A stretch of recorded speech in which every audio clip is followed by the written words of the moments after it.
Hello friends, welcome to our channel. Today we're going to take a look at another horrible case with you. The case of Katie Sepich. Katie Sepich's mom described her as an outgoing, vibrant, and intelligent 22-year-old. Born and raised in Carlsbad, New Mexico, Katie was the eldest of 3 siblings. She earned a business degree from New Mexico State University and was planning to pursue her MBA in the fall. In addition to her studies, Katie worked as a waitress at a local Mexican restaurant. During her time at the university, she met Joe Bishoff, and their initial friendship blossomed into a romantic relationship. Katie confided in her mom, Diane, about her happiness with Joe and her desire to build a future together. Months later, Joe proposed to Katie with a diamond ring, making her dreams seem within reach. However, after they graduated in the summer of 2003, their relationship began to struggle. They faced challenges when Katie decided to continue her studies, while Joe returned to his parents' home in Gallup, New Mexico, a small city 350 miles from Las Cruces. Katie was devastated when Joe had to leave, making their long-distance relationship extremely difficult. Despite the challenges, they found ways to reunite occasionally. One such opportunity arose on Labor Day weekend in 2003, when Joe visited Katie and Katie was ecstatic. However, their reunion took a devastating turn. On Saturday, August 30th, 2003, Katie enjoyed a fun night out with Joe and their friends, visiting several bars before ending up at a local house party. But after that, Katie vanished. The next day, Katie's mother, Diane, received a life-changing phone call. Diane recalled the moment she discovered her daughter was missing. She described how, on August 31st, 2003, her family had woken up to a beautiful day filled with friends and family as they prepared to celebrate Labor Day weekend with a cookout. Then, at 2:15 that afternoon, the phone had rung, Veronica asking if they had talked to Katie that day. Veronica, Katie's roommate, was frantically calling everyone who knew Katie, trying to find out if they had seen her. She had already contacted all of Katie's friends and even checked with local hospitals, but no one had any information about her whereabouts. According to Veronica, Katie had left a party alone the previous night. Veronica and her boyfriend Joe had stayed behind and fallen asleep at the party house. They assumed Katie had gone home, but when they woke up the next morning, Katie was nowhere to be found. Katie's family immediately notified the police and filed a missing persons report. Shortly after, a disturbing discovery was made near a desert landfill. A deceased female body, partially undressed and exhibiting clear signs of a recent and intentional murder. The police were called to the scene and found no identification near the body. However, they could tell that the body had been there for no more than a day.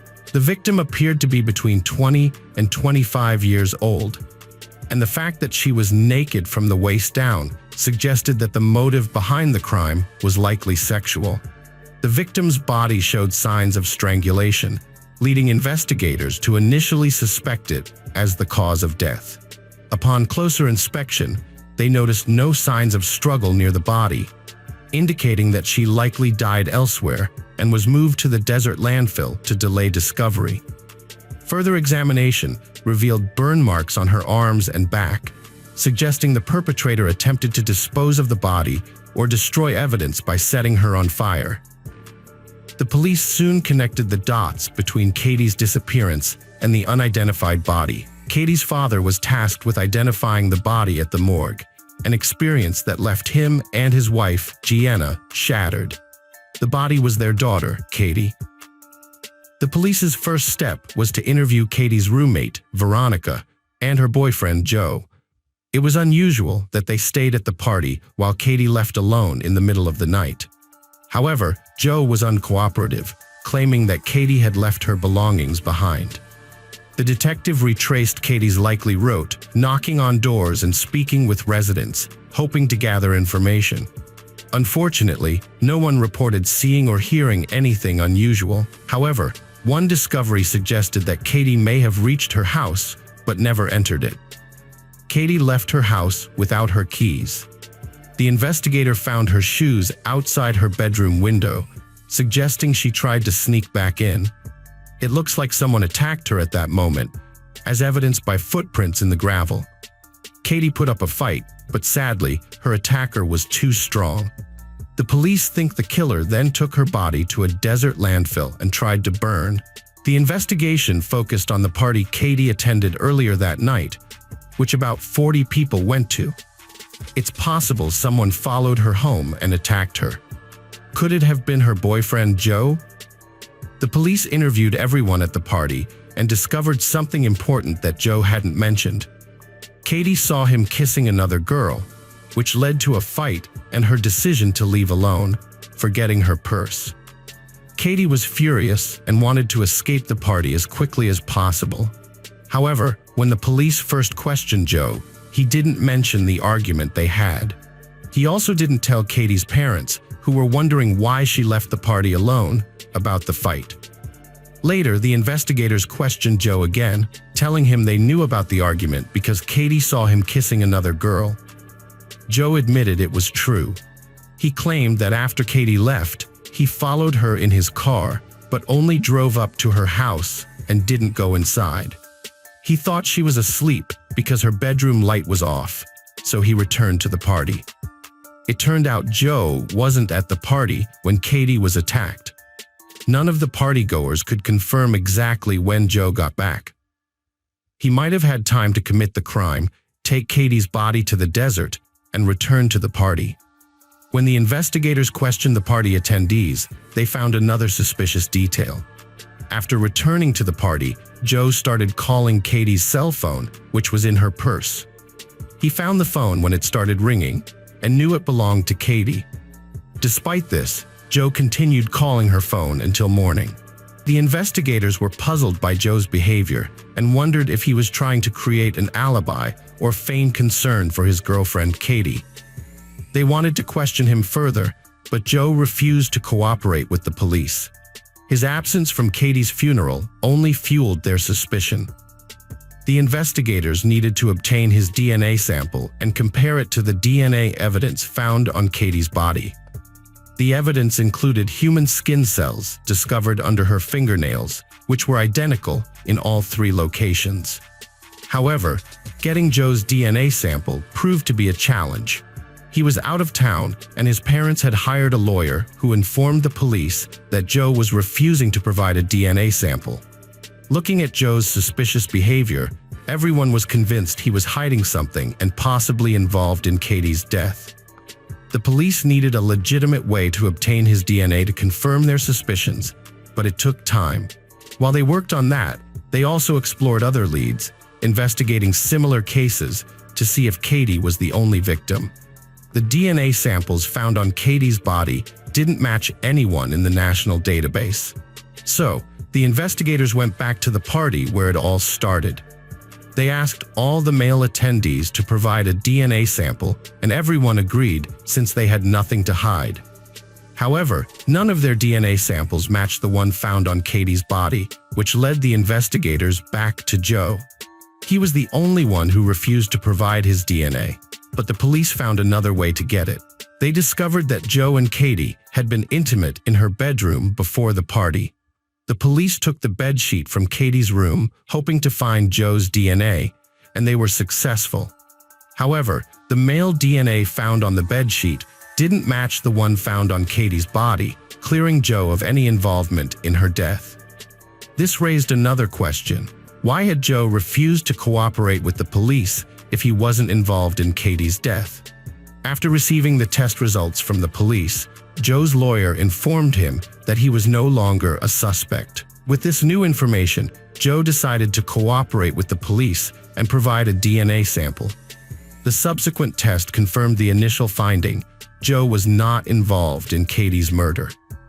When questioned about his initial reluctance to cooperate, Joe explained that he and Katie had been intimate before the party, and he worried that his DNA would be found on her body. Despite being cleared, the circumstances surrounding Joe's behavior on the night of Katie's death remained unclear to both the police and Katie's family. With Joe no longer a suspect, the investigation turned its focus to other leads. Several partygoers reported that Katie wore rings, including one given to her by Joe, but none were found on her body when it was discovered. The police believed the killer must have removed them. Although they searched local pawn shops, Katie's jewelry was never found. Another potential clue was a set of tire tracks near where Katie's body was discovered. Forensic experts were able to identify the brand and model of the tires. The manufacturer informed the police that these tires were commonly used on pickup trucks. The case of Katie's murder reached a dead end until a similar crime occurred in Green Bay, Wisconsin, about a year later. A girl was attacked and set on fire, but miraculously, she survived by pretending to be dead until her attackers left. She sought help at a nearby house and described her assailants to the police as two Hispanic males. The police published sketches of the suspects, which led a farmer to identify them as his workers, Gregorio Morales and Juan. One of them had relatives in Las Cruces, where Katie was killed, and often visited them. They were arrested, and the police believed they had finally caught Katie's killer. However, DNA analysis proved otherwise. The DNA samples from the Wisconsin suspects did not match the DNA evidence found on Katie's body, leaving the case still unsolved. Two men, Neo and Morales, were later found guilty of assaulting a girl in Green Bay, but they were not involved in Katie's case.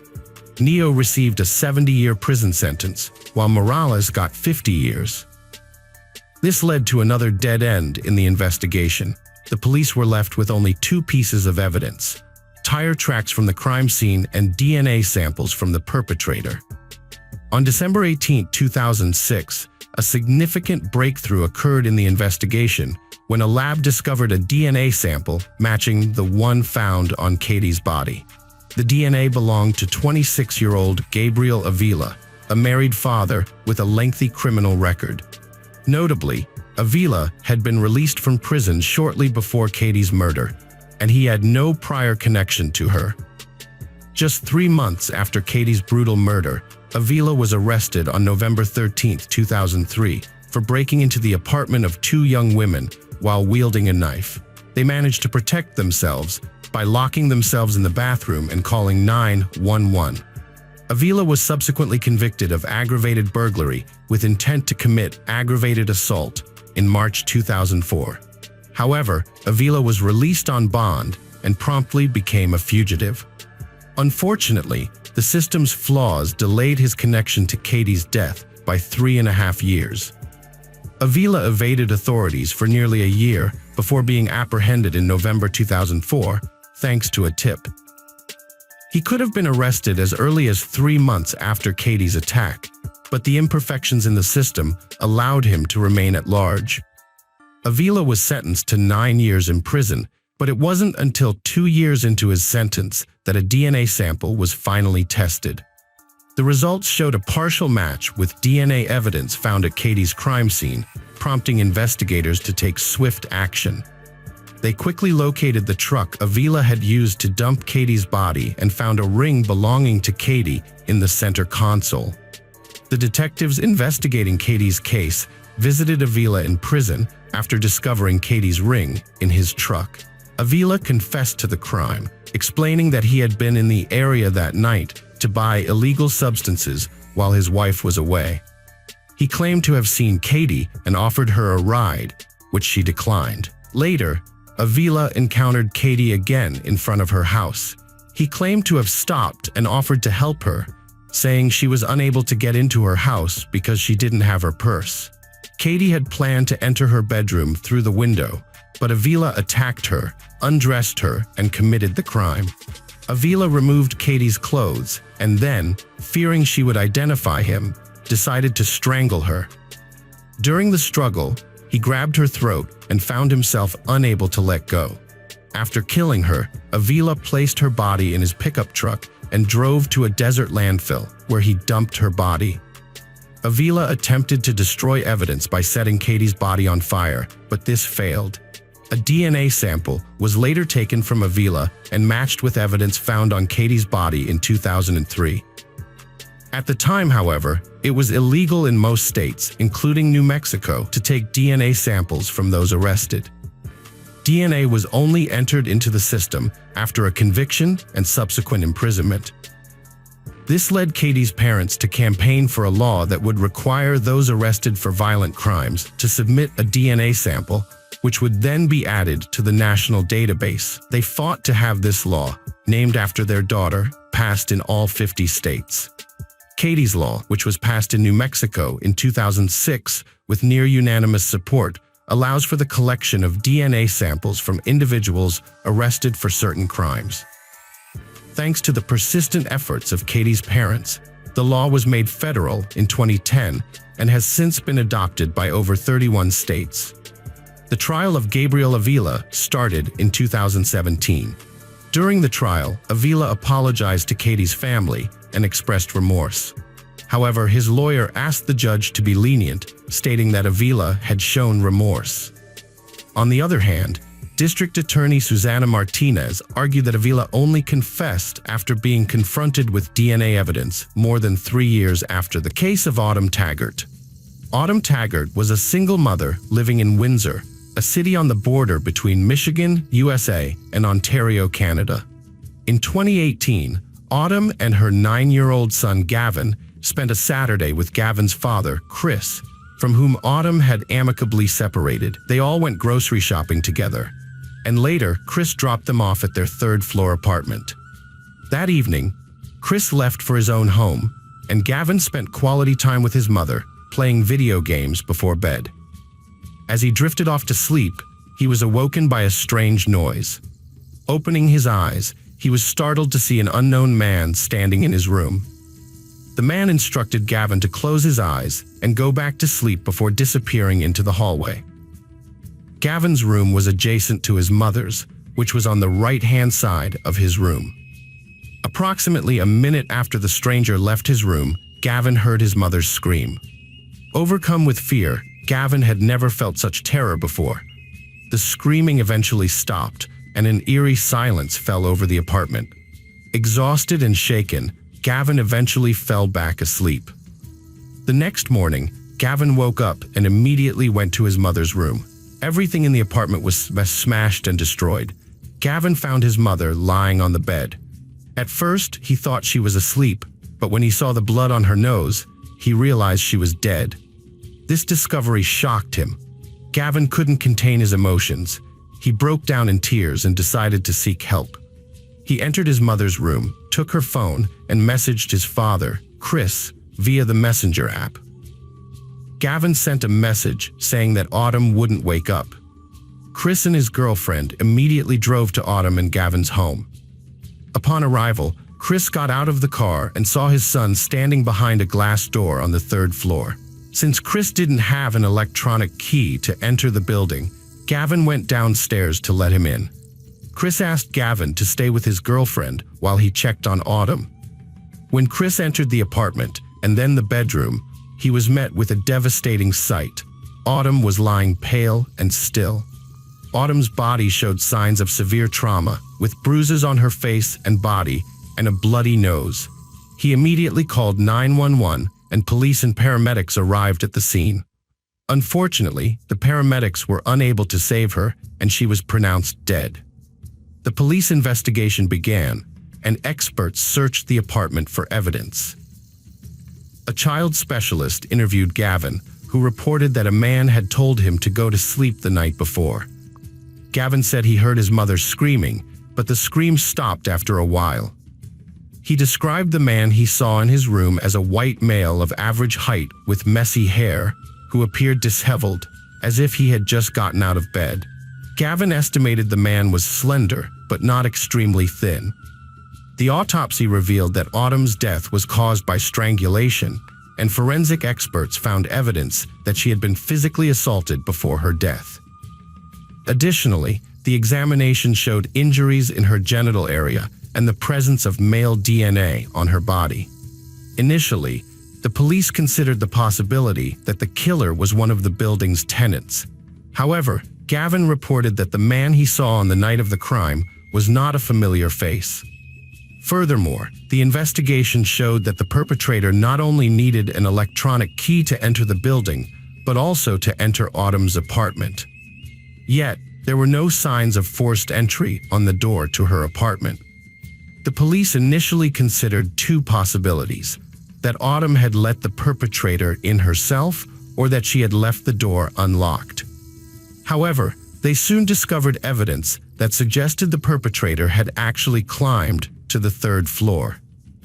The perpetrator first accessed the second-floor balcony and then climbed up to the third floor, where the door was open, allowing them to enter the apartment without difficulty. On the night of the crime, a witness reported seeing a new black SUV, possibly a Honda Pilot, in the parking lot next to the building. The SUV was there until around 6 a.m. Detectives suspected that the owner of the SUV might be connected to the victim's death. They believed that the perpetrator may have used the SUV as a stepping stone to climb into the building, and then used the decorative protrusions on the building's corners as a makeshift ladder to climb from the second floor to the third floor.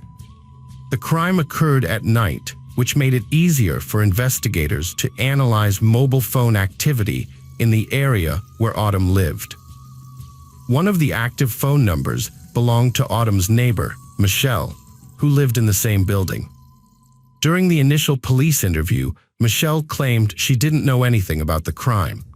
However, phone records showed that she had been on the move around the city, making calls from different locations, and had turned off her phone around the time of the murder.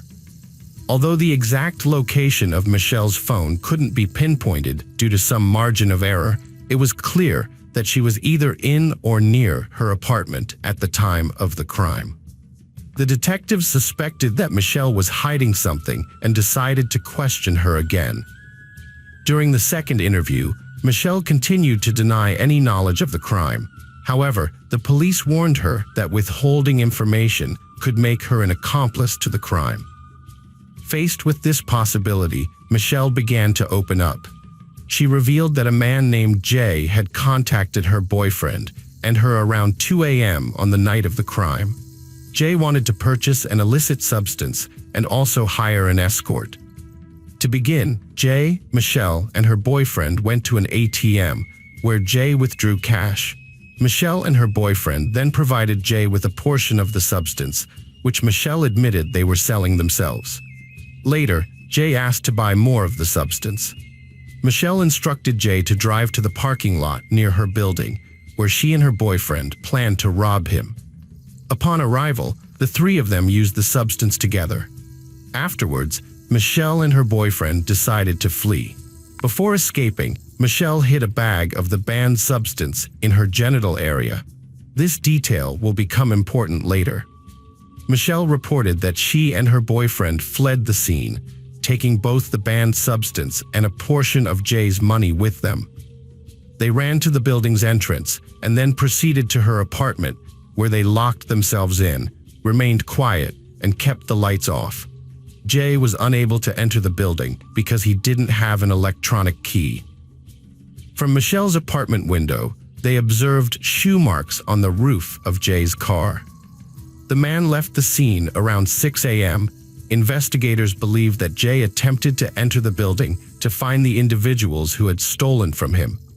However, since Jay didn't know Michelle's address, it's likely that he mistakenly entered Autumn's apartment instead. The police now had the suspect's phone number and photo, which were obtained from security cameras at the bank where he withdrew cash to purchase the banned substance, as well as from an ATM camera. After investigating the phone number, authorities discovered that the individual's name was not Jay, but rather Jitesh Bhogal, a 27-year-old Canadian citizen who worked as a car development engineer in Warren, Michigan. He owned a black Honda Pilot SUV and frequently visited Canada, crossing the border via bridge or tunnel to get to Windsor. Authorities tracked his movements and found that he had left Canada on the morning of June 10th, the day Autumn died, and had not returned to the country since. When the police released information about the black SUV seen at the victim's house, Jitesh sold his car, which raised suspicions. The Canadian police contacted their American counterparts and learned that Jitesh was planning to move from Michigan to Washington State, where his parents lived in Kent. This decision to give up his job and move back to his parents' house, get rid of his car, and stop visiting Canada was highly suspicious. However, the police needed concrete evidence to arrest and extradite him to Canada. The Windsor police requested assistance from the U.S. National Security Agency to aid in the investigation and track the suspect's movements. To confirm that the male DNA found on Autumn's body belonged to Jitesh, they needed to obtain a sample of his DNA for comparison. U.S. agents monitored Jitesh's activities, aware that he was planning to move to Washington state and potentially flee to a third country. Jitesh attempted to alter his appearance by shaving off his beard and wearing blue contact lenses. But Jitesh was not cautious enough. During a visit to a bar in Warren, he left behind a glass after finishing his drink. Agents seized the glass, which provided them with a DNA sample. Although the comparison process took time, the result was not unexpected. The DNA sample from the glass matched the male DNA found on Autumn's body, confirming that it belonged to Jitesh Bogle. On August 17, 2018, more than 2 months after Autumn's death, Jitesh was arrested at his parents' home in Kent, Washington. The Canadian police charged him with the murder of Autumn Taggart. Due to restrictions in the country, the trial was postponed for a significant period of time and eventually began in November 2021. To maintain social distancing, the trial was held in 3 separate courtrooms. The main courtroom contained the judge, prosecutor, jury, and the defendant, along with his defense team. The 3 other courtrooms had large screens broadcasting the trial so that Autumn's relatives and others could watch. Jitesh Bogle entered a not guilty plea for the crime of taking Autumn's life, saying it was an accident. He explained that some dealers had stolen money and an illegal substance from him, running out of his car after committing the crime. This upset him, so he got out of the vehicle to try to find them. Due to the large amount of alcohol and substances he had consumed, he did not remember much of what happened that night. Jitesh said he remembered climbing onto the balcony before entering the apartment where Autumn lived. When he entered her apartment, he saw her asleep in her bed, but he mistakenly thought she was Michelle, the person who had robbed him. When Autumn woke up and started screaming, Jitesh told her to be quiet, but she didn't stop. In an attempt to quiet her, Jitesh covered her mouth, which ultimately caused her to suffocate. Jitesh said that when the screaming stopped, he realized what had happened and tried to revive Autumn by performing CPR, but unfortunately, it didn't work. Jitesh did not recall how Autumn's genital injuries occurred or how he left her apartment. His lawyers asked the prosecution to drop the first-degree murder charges, arguing that the crime was not premeditated. They believed that Jitesh was not in control of his actions due to the large amount of substances he had consumed. The fact that he placed his hand over her mouth was more consistent with an attempt to silence her than with an intent to kill. Bogle's defense team argued that he was not responsible for the death of Autumn Taggart because he was intoxicated and did not have the capacity to form intent or understand the consequences of his actions. They stated that his behavior was the result of intoxication and that he did not intentionally cause the death. The defense team questioned the reliability of the DNA evidence, suggesting that it could have been contaminated by John Lorda, a forensic expert who worked on the case. They argued that Lorda's actions, including rotating the body on the bed sheet, could have transferred DNA or fluids from the body to the sheet or vice versa, resulting in cross-contamination. Lort testified during cross-examination that he followed proper procedures to prevent cross-contamination of evidence. He changed gloves between handling each piece of evidence and taking photographs. Lort's examination of evidence in Taggart's room included a search for fluids such as urine, saliva, and semen, as these are common indicators of sexual assault in cases involving a deceased female victim. The prosecutor disagreed with the defendant's version of events. The prosecutor pointed out that the defendant had previously searched for substances in the same area of Autumn's body where Michelle had hidden them, which suggested that the defendant was aware of the substances and had intentionally committed sexual assault. The prosecutor stated that the defendant's actions were disgusting and constituted sexual assault. Jitesh Bogle disagreed with the prosecutor's assessment. When asked why he didn't call for emergency services when Autumn stopped breathing, Bogle explained that he was afraid of being arrested because he didn't think anyone would believe him. Bogle admitted that he didn't remember much of what happened in Autumn's room, but he did recall performing CPR on her after she stopped screaming. Gavin, Autumn's 13-year-old son, also took the stand during the trial. To make the experience less intimidating, he testified from a separate room in the courthouse, accompanied by a support worker. From this room, he shared his account of the events that occurred that night. On December 1, 2021, a 12-person jury delivered a guilty verdict to Jitesh Bogle for first-degree murder. The jury did not find sufficient evidence to prove that Bogle had intercourse with the victim, Autumn. Autumn's father, John Tager, expressed relief and satisfaction with the verdict, stating that it was the right outcome for Autumn and her son, and that the family had finally received justice. On January 5, 2022, the court sentenced Jitesh Bogle to life imprisonment with a minimum of 25 years to be served before he can apply for parole.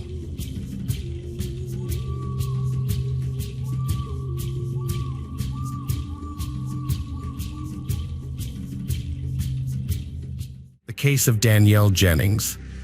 Danielle Jennings was born on September 16, 1978, in Columbia, South Carolina, USA. She spent her childhood in Stockton, Georgia, with her mother and stepfather. Despite her cheerful and outgoing personality, Danielle faced a challenging situation when she became pregnant at the age of 16. However, she was determined to be a good mother and had no doubts about having her child. After the breakup with Carl, the father of her child, Danielle gave birth to her son, Tristan, in 1996. At just 17 years old, she became a single mother. Despite the challenges, Danielle was determined to provide the best life for herself and her son. She eventually met Luis, a man who would become a father figure to Tristan. Danielle and Luis had known each other since they were teenagers and had been friends in the past. When they started dating, Danielle was happy to have found someone who could support her and her son.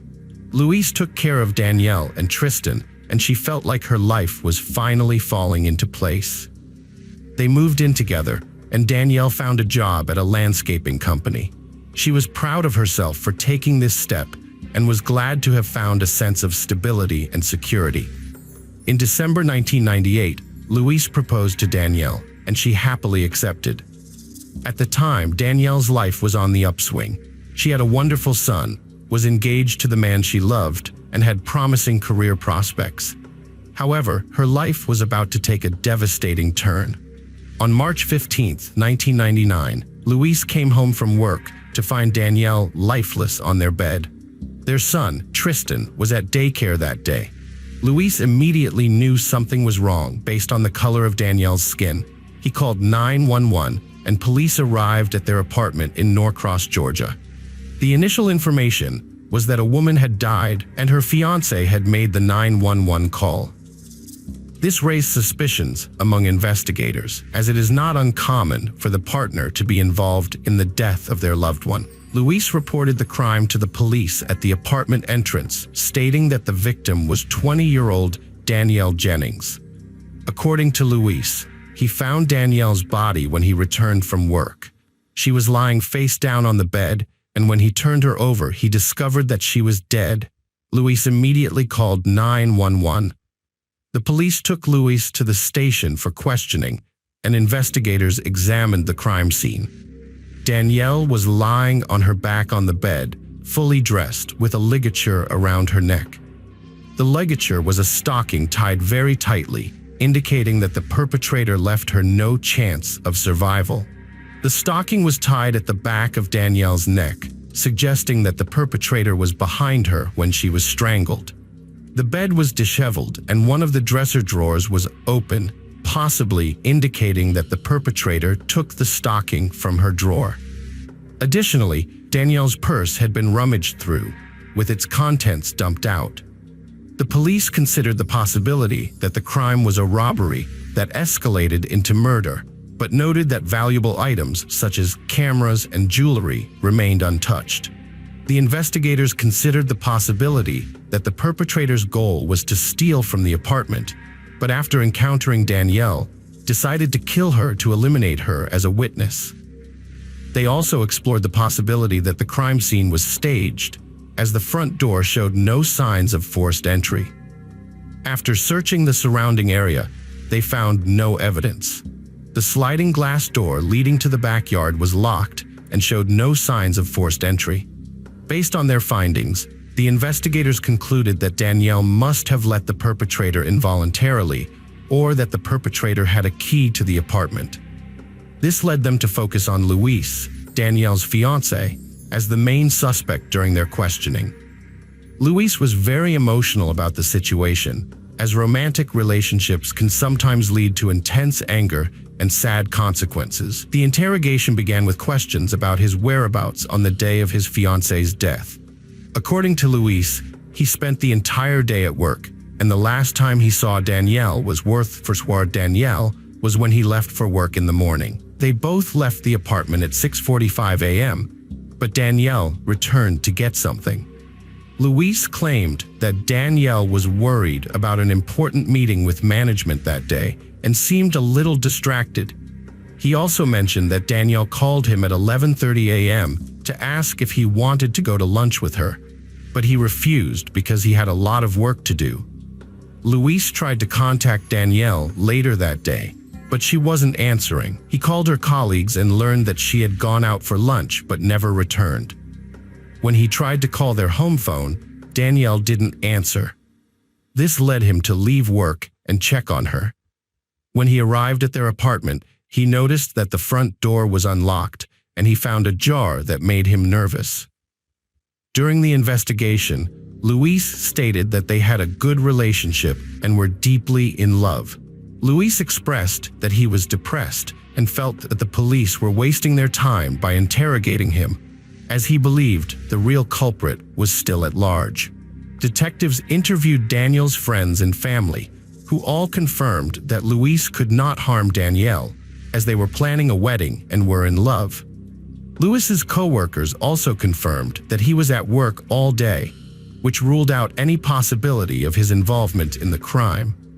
Luis mentioned that Danielle had been receiving excessive attention from her co-worker, Jeff, who made her uncomfortable. Investigators went to Danielle's workplace and spoke to her boss, who confirmed that Danielle had complained about Jeff's behavior. Jeff's behavior was making Danielle uncomfortable. He was touching her and interfering with her work. Danielle had made it clear that she was in a committed relationship with Luis. Despite this, Jeff continued to make Danielle feel uncomfortable.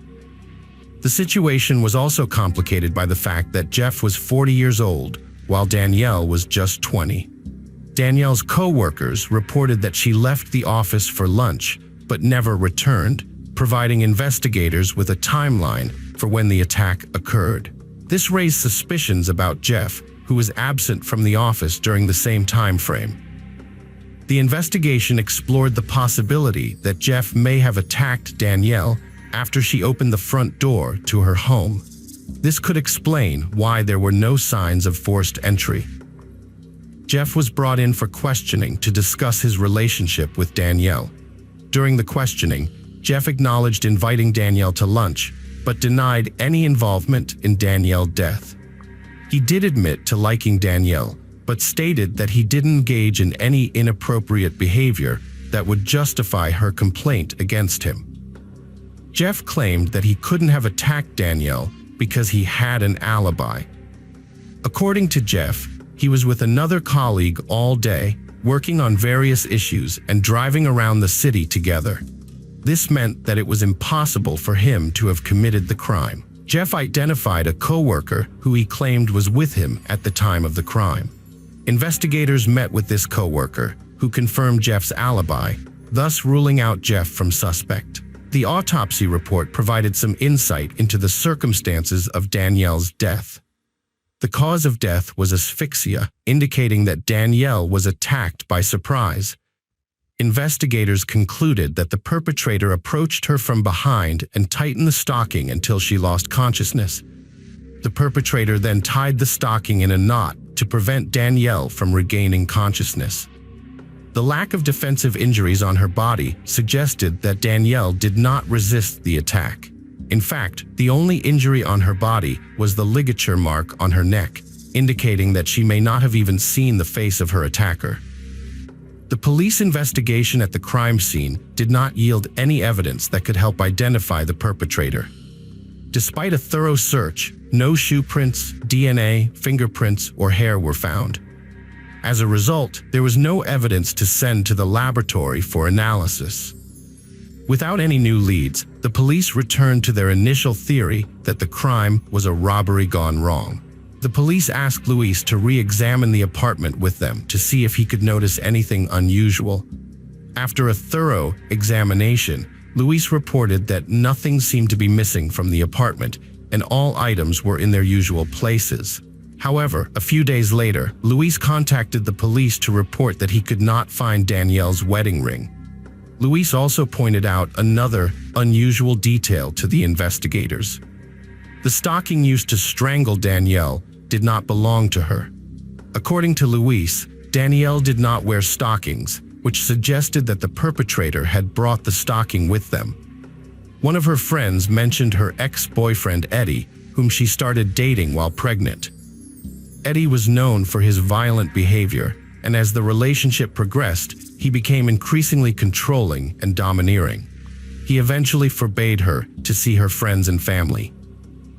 The relationship with Eddie continued to deteriorate after Danielle gave birth to her son. Things took a turn for the worse when Eddie started using illegal substances, and Danielle decided to end the relationship. Danielle attempted to start anew after leaving Eddie, but he refused to accept the end of their relationship. His behavior became increasingly unpredictable, prompting Danielle to obtain a restraining order against him. However, Eddie repeatedly disregarded the order. Eddie's actions escalated, with him frequently calling Danielle, parking near her home, and even appearing at her workplace. Danielle's family reported that Eddie had made numerous calls to her in the months leading up to her death, demanding that she meet with him, but she consistently hung up on him. Detectives identified Eddie as a prime suspect and brought him in for questioning. He was hostile and resistant to cooperating with the police. When discussing Danielle, his demeanor became visibly agitated. During the interrogation, Eddie's account of his relationship with Danielle contradicted the statements made by her family members.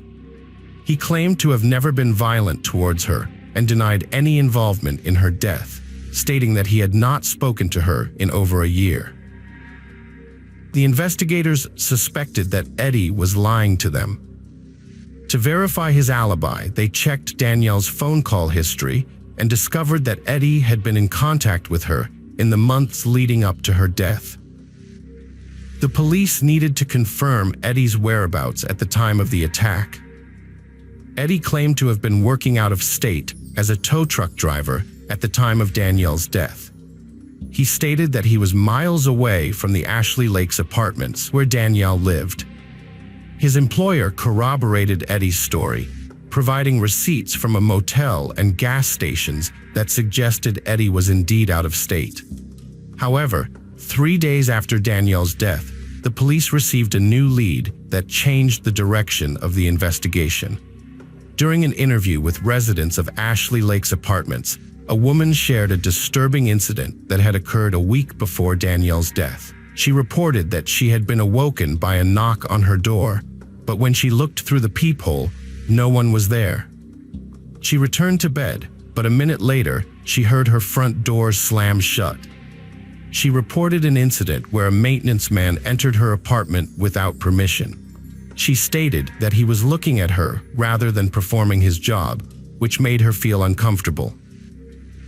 This incident led to an investigation, and the woman provided a description of the man to the police. Further investigation revealed that another woman had reported a similar incident, where a man entered her apartment claiming to need to change light bulbs, despite her apartment not needing any new bulbs. The man made a statement suggesting that he might be in the wrong apartment and then left. The management of Ashley Lake's apartments provided investigators with a list of maintenance specialists working at the complex, and only one matched the description given by the two women. This individual was identified as Calvin Oliver, a 42-year-old maintenance worker who started working at the complex in September 1998. When shown his photo, both women identified Oliver as the man who entered their apartments without permission. The investigation also revealed that Oliver had been working at the complex when a string of incidents involving stolen items occurred, including missing cash, checks, jewelry, and computers. As the investigation continued, detectives searched for potential connections between Calvin Oliver and Danielle Jennings. They discovered that Oliver had performed work in Jennings' apartment just a couple of weeks before her death. This revelation made Oliver a key person of interest in the investigation. Oliver likely knew that Danielle and her fiancé Luis would be at work during the day, allowing him to enter their apartment without raising suspicion using his master key. It's possible that Danielle returned home for lunch while Oliver was already inside. Calvin Oliver was brought in for questioning by investigators. Initially, they asked him about the thefts that some Ashley Lake's apartments residents had reported. He denied any involvement. When questioned about Danielle Jennings, Oliver claimed he had heard about what happened to her but didn't know her personally. He admitted to doing work in her apartment, but the police lacked concrete evidence linking him to the crime. Just before releasing Oliver from the police station, investigators decided to run a database check on him. The results were shocking. Oliver had an outstanding warrant in another jurisdiction for failing to appear on a burglary charge related to the theft of personal checks. Oliver had a significant criminal history with convictions dating back to 1974, including residential burglaries, armed robbery, and sexual assault. He spent most of his life in prison, which raises the question of how he was able to get a job at Ashley Lake's apartments. This is relevant because if Oliver was in Danielle's apartment when she came in, he had a motive to hurt her to avoid going back to prison. The police detained Oliver due to an active warrant for his arrest, which gave them time to investigate his involvement in Danielle's death. As part of their investigation into the thefts at Ashley Lake's apartments, the police obtained a search warrant for Oliver's apartment. There, they found stolen belongings from other residents, as well as Danielle's wedding ring, which linked Oliver to her death. 9 days after Danielle's death, Calvin Oliver was charged with first-degree felony and burglary. After his false statement was exposed, Oliver refused to answer any more questions and chose to remain silent. During the trial, the prosecution presented a different scenario. Oliver killed Danielle after she caught him stealing at her apartment on March 14th, as she unexpectedly returned home from work. The trial lasted 5 days, and the jury delivered a guilty verdict on October 13, 2000. The court sentenced Oliver to life in prison for the murder of Danielle Jennings and an additional 20 years for stealing her wedding ring. As a result, Danielle's mother and stepfather, Sherry and Philip Jennings, gained custody of her son, Tristan. Ashley Lake's Apartments was aware of Oliver's troubled past, but failed to conduct a background check on him. This lack of oversight allowed Oliver, who had spent most of his life in prison, to reside in the same apartment complex as Danielle. Danielle's family sued Ashley Lake's Apartments after a series of thefts, and the murder went unreported by management. They claimed negligent hiring, inadequate security, and death. The jury returned a verdict of over $13 million, plus $2.5 million. The case of Nicole Loeb. On August 19, 2014, at 5 p.m., the Portland Emergency Services received a distress call from a man reporting a woman stabbed in the chest at the Timber Creek Apartments. The victim, who was still alive but struggling to breathe, needed immediate medical attention. The eyewitness requested an ambulance be sent to the scene as soon as possible. When paramedics arrived, they found the victim. Despite the paramedics' best efforts, she succumbed to her injuries. Before passing away, she shared crucial information. The man who made the 911 call explained that he and his wife were walking down the stairs towards the parking lot when they heard a scream. He looked to his right and saw a woman running towards them, crying out, "He stabbed me! He stabbed me!" The victim told them that she didn't know her attacker, but described him as wearing camouflage pants and a black hoodie. The manager of the Timber Creek Apartments identified the victim as 29-year-old Nicole Laub, a leasing consultant who had been working at the complex for a few weeks. On August 19th, Nicole was driving a golf cart to deliver lease renewal letters to residents, along with a balloon and a popcorn package. She marked each apartment on a map as she made the deliveries. The investigation revealed that the attack likely occurred in a specific stairwell at Timber Creek, known as Breezeway. This conclusion was based on Nicole's notations and the map she had marked. It is believed that the attacker was waiting for her under the stairs, as several indicators pointed to this location, including a trail of blood drops and scattered leaflets at the foot of the stairs. During the investigation, several witnesses reported seeing a suspicious young male wearing a black hoodie and cam pants in the area around the time of the attack. By combining the reports and timelines of each sighting, detectives were able to piece together the path the suspect took into and out of Timber Creek. The Washington County Search and Rescue Team searched the woods along Cedar Mill Creek, which runs through the Timber Creek apartment complex. They found several items during their search and sent them to a laboratory to see if they were relevant to the case. The police contacted Chris Laub, Nicole's husband, to inform him of the incident. Chris and Nicole had a blended family, including 2 daughters from his previous relationships and a son together. Nicole was a strong and resilient person who had overcome cancer as a teenager. She developed a passion for fitness and bodybuilding and competed in several events. Her dream was to become a coach and help others achieve their fitness goals. The attack on Nicole was not a robbery, and Tinoco did not attempt to remove any of her clothing. This suggests that the motive behind the attack may have been personal. As a result, detectives began to focus their attention on her husband, Chris. Nicole was a beautiful woman, a loving wife, an amazing mother, and a devoted friend. She was unafraid to share her faith and opinions with others, and her goal was to make the world a better place. Her legacy lives on, and it's clear that she achieved her goal. She touched the lives of everyone in the room in ways that will have a lasting impact. The police interviewed residents of the Timber Creek Apartments and found 2 witnesses who saw a man in a black hoodie and cam pants matching the suspect's description running across the road during the time of the attack. The witnesses saw the man running towards the houses across the street from the Timber Creek Apartments, not looking around, and with a hood over his head. Using the witnesses' descriptions, detectives created a sketch of the suspect and quickly distributed it throughout the city. A sketch of the suspect was shown on TV. Detectives also worked with informants, gathering several potential leads, including one from a man whose son knew someone named Taylor. According to the man who reported Taylor, he had been threatening people with a knife in recent weeks. The police located Taylor and brought him in for questioning. During the questioning, investigators found his statements unusual and suspected he might be suffering from a mental illness. When asked about Nicole Laub, he openly admitted to taking her life.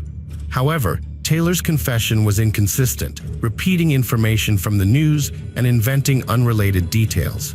As a result, police excluded him from their list of suspects. Another potential lead emerged involving a man named Nick, who had a history of crime. Nick had some physical characteristics similar to the suspect in the sketch, but his past behavior didn't suggest he was capable of a crime like the one committed against Nicole. Despite having a history of run-ins with the law, Nick had never been known to physically harm anyone. When police brought Nick in for questioning, he denied any involvement in the crime and requested a lawyer. The police then obtained a search warrant for Nick's home, where they found a black hoodie and camouflage pants. However, the hoodie didn't match the witness's description because it had a prominent white logo on the front. The police sent the clothes to a lab for further analysis, but experts found no evidence linking them to the crime. The police obtained Nick's mobile phone records, which provided conclusive evidence that he was not at the crime scene when Nicole was attacked. This eliminated Nick as a suspect, leaving the investigation at a dead end. 3 weeks after Nicole's death, on September 13, 2014, the Eugene Police Department received a call came from Eugene, the second largest city in Oregon. On the night of the 13th, Heather Miller, a 39-year-old woman, was attacked as she was leaving a bar near Autzen Stadium after watching a game. Tinoco, identified as Jamie Tinoco, was publicly named by the police, who released his photo in the hopes that other victims would come forward. Detectives investigating the death of Nicole Laub noticed a resemblance between Tinoco's photo and their suspect sketch. Further investigation revealed that Tinoco lived with his parents in an apartment directly across from the Timber Creek apartment complex where Laub had died. This geographical proximity strengthened the suspicion that Tinoco might be responsible for her death. Detectives questioned Tinoco about his potential involvement in Laub's death, hoping he would confess, just as he had done in a separate case involving Heather Miller. However, Tinoco denied any involvement in Laub's death and refused to cooperate. As a result, the police had to gather evidence to link Tinoco to the crime. With his parents' apartment located directly across from the Timber Creek complex, the police obtained a search warrant. During the search, they found a black hoodie and cam pants in Tinoco's room, which they sent to the lab for analysis.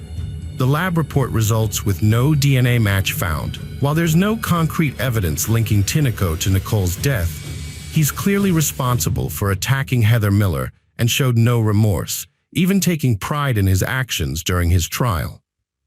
In a new interrogation, investigators used Tinoco's ego to their advantage, suggesting that if he confessed to Nicole Laub's murder, he would gain respect from other inmates in prison. The detective implied that owning up to the crime would make him appear more formidable, rather than just a coward who attacked a woman from behind. After a brief silence, Tinoco began to open up about Nicole. He claimed that he didn't intend to kill her, but rather wanted to experience the feeling of stabbing someone. According to Tinoco, his goal was to hurt Nicole, not take her life. He described how he had seen Nicole parking a golf cart and carrying a balloon in a small package to an apartment on the second floor of Timber Creek, which is located near his apartment. Nicole was attacked when she went upstairs and then came back down. Tinoco hid behind a golf cart, then ran to the stairs and stabbed Nicole when she descended. He chose Nicole because she seemed like an easy target. When questioned about his intentions, he admitted that he had considered forcing Nicole into a sexual act, just as he had done with Heather Miller. However, he claimed that he didn't follow through with this plan because Nicole screamed loudly after being stabbed, prompting him to flee the scene.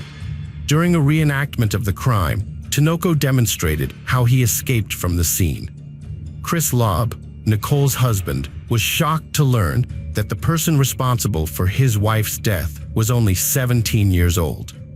As a father of a 13-year-old daughter, Laub found it incomprehensible that someone just 4 years older than his daughter could commit such a heinous crime. The trial started in 2015. Tinoco confessed to the crime during the interrogation, but he claimed he was innocent in court. His lawyer argued that there was no DNA evidence linking Tinoco to the crime scene. The lawyer asked for mercy for Tinoco, who was 17 years old and severely mentally ill, and hoped that treatment could help him change his behavior. The defense presented only one witness, a psychologist who evaluated Tinoco and found that he exhibited symptoms of schizophrenia. However, another psychologist from the Oregon State Hospital disagreed, saying that Tinoco had a personality disorder, not schizophrenia. The jury was convinced of Tinoco's guilt after watching a video of his confession and an experiment where he recreated his actions at the time of the crime.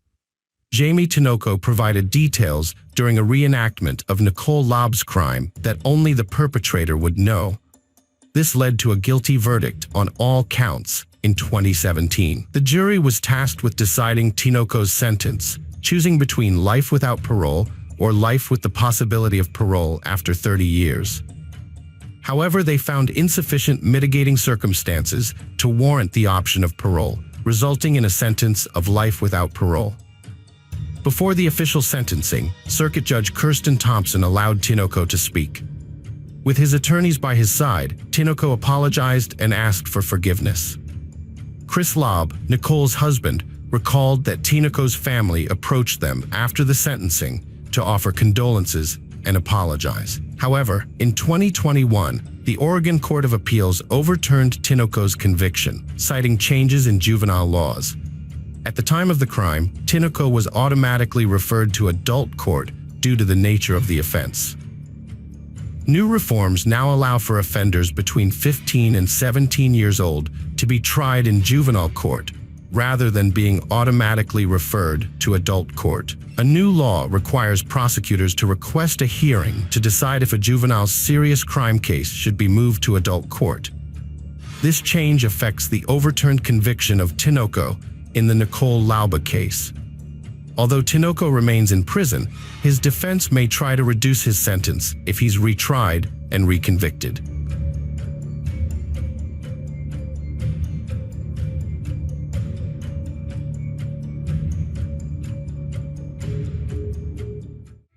The case of Amanda Plass. Amanda Lynn Plass was born on December 11, 1990, in Choppy, Massachusetts, where she grew up with her sister Emily and brother Nicholas. Her mother, Michelle Myers, described Amanda as a free-spirited individual who often seemed out of place in the present time.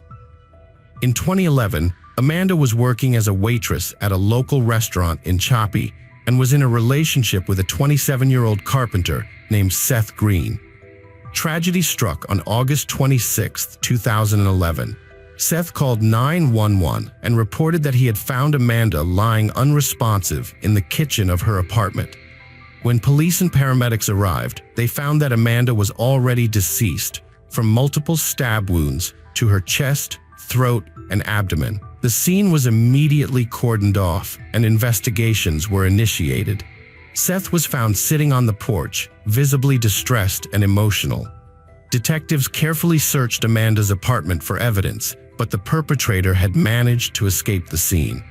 The investigation was ongoing, with the goal of identifying the person responsible for Amanda's murder and bringing them to justice. Detectives began their investigation at the crime scene, where they found a significant amount of blood splatter in the kitchen, indicating that this was where the attack occurred. The evidence suggested that a knife was the likely murder weapon, and it was taken by the perpetrator. Further analysis revealed visible shoe prints from Nike sneakers on the floor and broken window glass, bearing a palm print in one of the rooms. Given the type and number of wounds on Amanda's body, detectives suspected that the perpetrator was someone Amanda knew, and the motive was likely a personal vendetta. As a result, they brought Amanda's boyfriend, Seth Green, in for questioning at the police station. When Seth arrived at the police station, he appeared visibly shaken, overcome with emotion over the loss of his girlfriend. The investigators were interested in determining his emotional response. During the interrogation, Seth explained that he had spent the entire day at work and had planned to give Amanda a ride to her workplace, but was unable to do so due to his own work schedule. Seth had a limited relationship with Amanda, but he loved her and had no motive to harm her. As a carpenter, Seth used various tools at work, including a knife on his tool belt. However, he consistently left his tools at work after his shift, and this day was no exception. After finishing his work, Seth changed his clothes, left his tools behind, and went to meet Amanda. He understood why he was the main suspect, but he denied any involvement in her death. The police investigation confirmed Seth's alibi, and he passed a polygraph test. Additionally, the boots he was wearing when the police arrived didn't match the Nike sneakers found at the crime scene, further ruling out his involvement. Amanda's tragic death led to a complex investigation. Initially, the police explored the possibility that her ex-boyfriend was involved, but further inquiry ruled him out as a suspect. He provided a DNA sample and fingerprints, which did not match the evidence found at the crime scene. Moreover, he had a solid alibi, eliminating him from the list of potential perpetrators. The family's pain deepened when they found out that some police officers had taken photos of Amanda's body while the state police were on their way to the crime scene.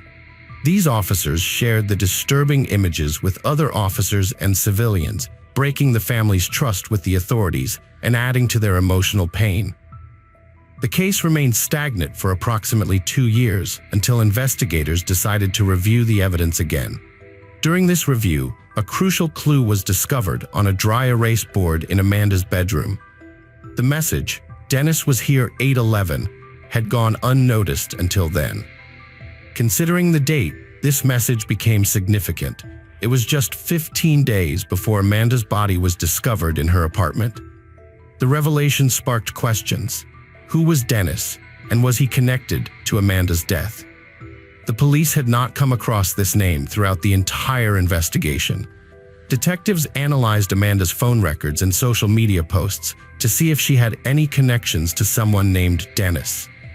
Amanda's ex-boyfriend reported to the police that her apartment had been broken into several times when she was not home. Amanda suspected a young man whose name started with the letter D. She knew this man and wanted to resolve the issue peacefully, so she decided to talk to him first. During their meeting, Amanda tried to discuss the break-ins, but the man denied any involvement. When Amanda mentioned that a neighbor had seen him in her apartment, she politely asked him to return her stolen belongings. However, the man left. The investigation then focused on identifying the man named Dennis, who was suspected of being involved in Amanda's death. The police found a man named Dennis Rosa Roman living 3 blocks from the scene of the crime. A background check revealed that Dennis had a history of breaking and entering. Although there was no palm print to match the one found at Amanda's home, the police still wanted to question Dennis.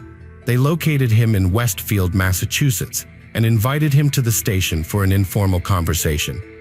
However, Dennis declined the invitation. But in November 2013, Dennis voluntarily visited the police station. The police questioned Dennis about his relationship with Amanda, and he acknowledged knowing her from Chappie, but claimed he hadn't seen her in a couple of years, which was true since Amanda had been deceased for a couple of years. When asked if he had ever visited Amanda's apartment, Dennis denied ever being there and stated that he didn't know her well. He admitted to occasionally selling weed to Amanda, which was how they occasionally interacted. During the interrogation, Dennis agreed to provide a DNA swab and revealed the size of his shoes, which matched the one found at the crime scene. However, the police noted that Dennis's Nike Air Max shoes had a different tread pattern than the ones that left bloody tracks at the crime scene. After providing his DNA, Dennis refused to answer further questions, promising to return to the police station in a few days to continue the conversation. Initially, the police didn't have sufficient grounds to arrest Dennison, so he was released. This decision was made despite concerns that he might flee and hinder the investigation. Further investigation revealed that Amanda and Dennis had made several phone calls to each other on July 28, 2011. The phone records showed that Amanda initiated 4 calls, while Dennis initiated 5 calls. When Dennis returned to the police station a few days later, his story changed. He now claimed that he had communicated with Amanda about break-ins at her apartment when she wasn't home. Amanda didn't report the incidents because nothing of value was stolen. The investigators found this story unconvincing, particularly since they had heard about the alleged break-ins multiple times before. Their suspicions grew, and they strongly suspected that Dennis was actually the person responsible for breaking into Amanda's apartment. As Rosa Roman continued to alter his initial statement, the investigators became more confident that he was hiding something crucial to the case. The priority shifted to uncovering the truth about his involvement in Amanda's death and determining what secrets he was trying to conceal. When investigators showed Dennis a photo of a dry erase board with the message, "Dennis was here," on August 11, 2011, he initially admitted to writing it, contradicting his previous statement that he had never entered Amanda's apartment. This admission was significant, as it directly implicated him in the crime. Furthermore, DNA results confirmed that Dennis had given false testimony, as his DNA matched the DNA found under Amanda's fingernails, and his palm print was found on a glass at the crime scene. After realizing that the police had gathered sufficient evidence for his arrest, Dennis changed his story for the third time. He now claimed that he had been present at the crime scene and had attempted to save Amanda from the attacker. However, he refused to name the alleged attacker, citing concerns for his and his family's safety. Instead, he provided a detailed description of the person he claimed was responsible for Amanda's death. Dennis described the alleged attacker as a tall, white, light-skinned individual with blue eyes, weighing between 170 and 200 pounds. He also claimed that the person was wearing old pants, dirty boots, and a t-shirt with the phrase, "Why drink and drive when you can smoke and fly?" Despite this new information, detectives did not believe Dennis's story, as all the evidence pointed to him as the sole perpetrator of the crime. As a result, Dennis was arrested and charged with Amanda's murder. The trial took place almost 3 years after Amanda's death and centered around the debate over whether Dennis was responsible for her murder. His lawyers presented the argument that although Dennis was at the crime scene, he did not commit the murder. Instead, they accused the police of botching the investigation and framing Dennis after their efforts to find the perpetrator failed. Dennis claimed that his involvement in Amanda's death was involuntary. He stated that his dealer forced him to collect a debt at her apartment. Dennis allegedly tried to help Amanda, but couldn't stop the dealer. He cited his DNA under her nails as evidence, saying she grabbed his hand during the incident. In contrast, the prosecutors had a different explanation for the events leading to Amanda's death. They believed that Dennis was breaking into Amanda's apartment while she was not home and that she had caught him. During one of these break-ins, Dennis allegedly left an inscription with his name on a board. Amanda assumed that Dennis was the trespasser who had stolen from her, and that is why she called him and asked him to return the stolen items. This explained the multiple phone calls between Amanda and Dennis on the day she died. Dennis, the killer of Amanda, mistakenly believed Amanda was already at work, re-entered her apartment, and ultimately took her life in a fit of anger during a dispute. A jury convicted Dennis of the crime after 8 days of testimony and 5 hours of deliberation. Dennis received a life sentence in prison with no possibility of parole.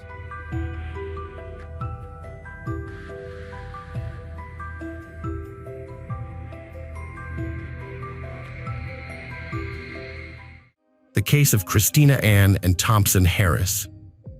Christina Ann Thompson, 30, and Jason Thomas Harris, 40, had been married since 2003 after dating for about 5 years. They had their first child in 2009, and their lives changed significantly. Despite the challenges of everyday life, they seemed happy with their new life as parents. Christina took care of their child and the household, while Jason worked at a plastics factory. As their child grew up, Christina had the opportunity to contribute to the family budget by getting a job. However, in May 2014, she had to take maternity leave as she was expecting her second child. On September 29, 2014, Jason left for work and exchanged a few words with Christina, who was not feeling well due to a cold. Despite her poor health, she assured Jason that she was okay. A few hours later, Jason called his wife to check on her, but she didn't answer the phone. This sparked worry in Jason, as he couldn't understand why Christina wasn't answering his calls. Jason couldn't reach Christina, so he asked a neighbor to check on her. He told the neighbor that Christina was sick and wasn't answering her phone. The neighbor went to the house, knocked on the door, and called out to Christina, but no one answered. Since the door was unlocked, the neighbor went inside and found Christina lying on the bed. She couldn't wake Christina up, so she called 911 and then got a neighbor who was a registered nurse to help. The nurse checked Christina's pulse and confirmed that she had passed away. On September 29, 2014, 4 months after giving birth to her second child, Christina was found dead in her house. When the police arrived, Jason was already there. He told them that Christina was sick and he had left her alone in the morning. 2 days later, the medical examiner determined that Christina's death was caused by an overdose of a prohibited substance. This news shocked her family and friends. Christina, a mother of 2 young children, was found dead, and many people who knew her were shocked. They claimed she had never used illegal substances.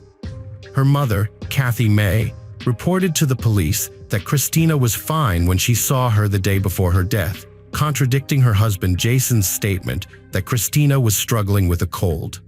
Kathy May also revealed that Christina described her marriage to Jason as complicated. Jason was unhappy in the marriage but didn't want a divorce because he didn't want to pay child support or lose custody of their children. The neighbors who had discovered Christina's body shared some information with the police. Apparently, Jason told them that on the evening before Christina's death, he made her cereal with milk, and while eating, she lost consciousness and dropped the plate. The police understood that it was hard for Christina's loved ones to accept that someone they knew well might have a hidden dark side. However, as the investigation progressed, the police began to doubt that Christina had used any illegal substances. Christina's family refused to give up, and they didn't believe the story. Christina's family, particularly her mother and sisters, urged the police to test her breast milk for evidence. Initially, the police delayed this request for 48 hours, but the family's persistence eventually led them to comply. This marked the first time in Michigan's history that breast milk was used as evidence in a case. Tests conducted at her workplace and the hospital where she gave birth to her second child came back negative for prohibited substances. At the time of her death, her second child was just 4 months old, and Christina was still breastfeeding both children. According to her husband, Harris, and her mother, Christina was meticulous about what she consumed because she was breastfeeding and wanted to ensure her baby's health and safety. Christina had been pumping and storing her breast milk in a freezer, with some of the frozen milk stored at her mother's house. Investigators tested 3 bags of breast milk for prohibited substances, using the dates on the bags to determine which ones were frozen before her death. The results showed no traces of banned substances in any of the milk samples. This finding suggested that Christina had not taken the substance that caused her death. Only one person, Jason's sister, had claimed that Christina had used banned substances. This statement led investigators to take a closer look at Jason and consider the possibility that Christina's death was intentional. The investigation was slow, and it's unclear how it would have progressed without the active involvement of Christina's family. Her mother, Kathy May, kept in close contact with the Davidson police, reminding them about her daughter's case. In August 2016, almost 2 years after Christina's death, Kathy May was able to get the Davidson police to turn the case over to the Michigan State Police. With new investigators on the case, the story began to unfold, revealing more information about Jason Harris's behavior before and after his wife's death. Harris was involved in multiple extramarital affairs, and Christina was aware of these infidelities. She had confided in family members and co-workers about the situation, including the fact that Harris was texting another woman while she was in the hospital giving birth to their youngest child. Christina had expressed concerns about her safety, telling a co-worker that if she died, Harris would be the one responsible. When asked if she was serious, she confirmed that she was. Harris had made public statements that questioned the paternity of their second child and had complained about Christina's behavior after giving birth, saying she was depressed and refusing to work. He also complained about her nagging him. A co-worker of Harris's reported that he had made disturbing comments about Christina, including expressing a desire for her death. This co-worker described the relationship between Harris and Christina as toxic, citing frequent arguments between them.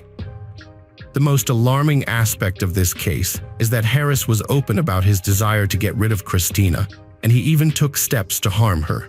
Unfortunately, his words and actions were not taken seriously until it was too late. Harris had attempted to poison Christina on at least 2 occasions by mixing substances into her drinks.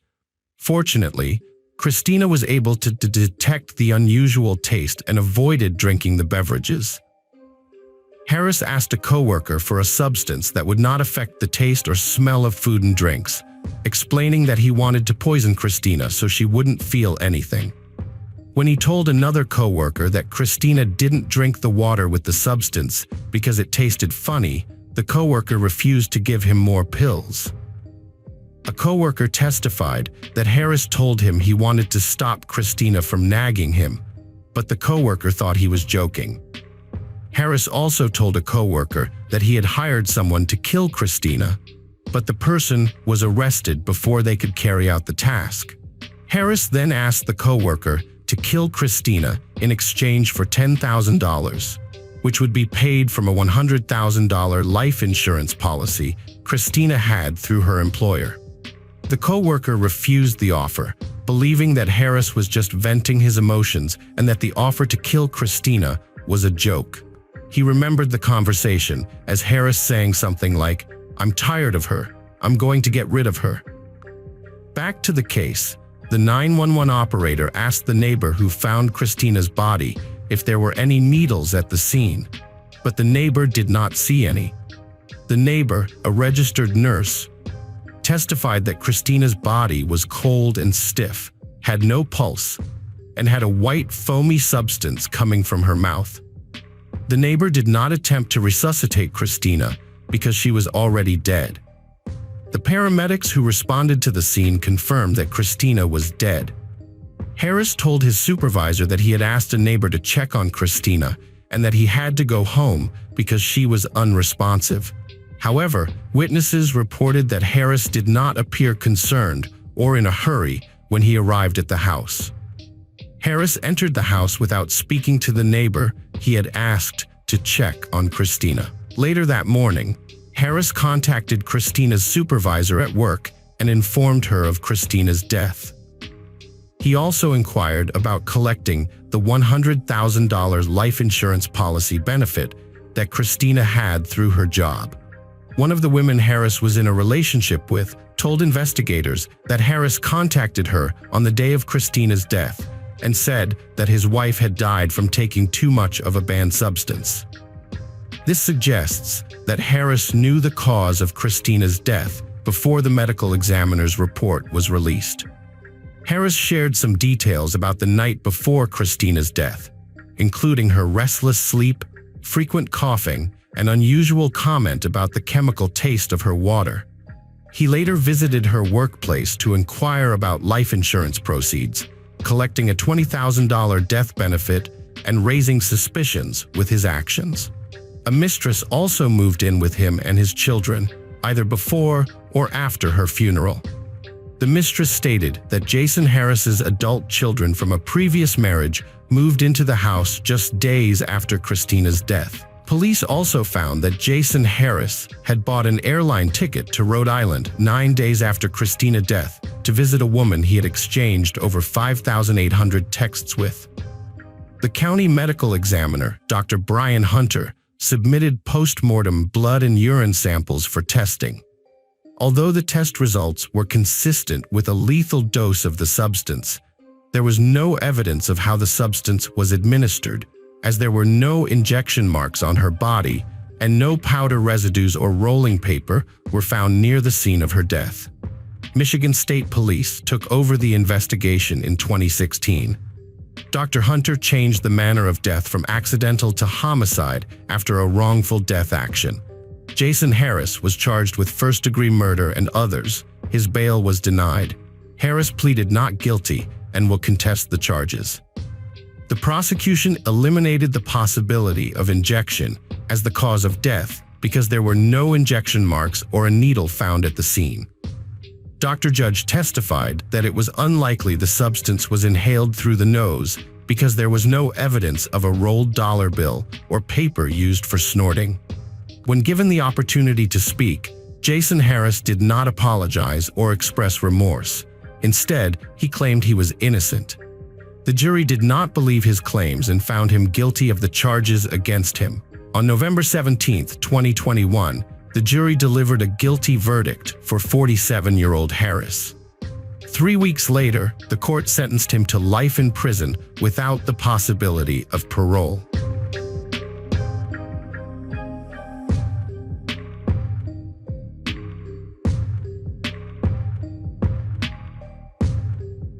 The case of Kira Steger.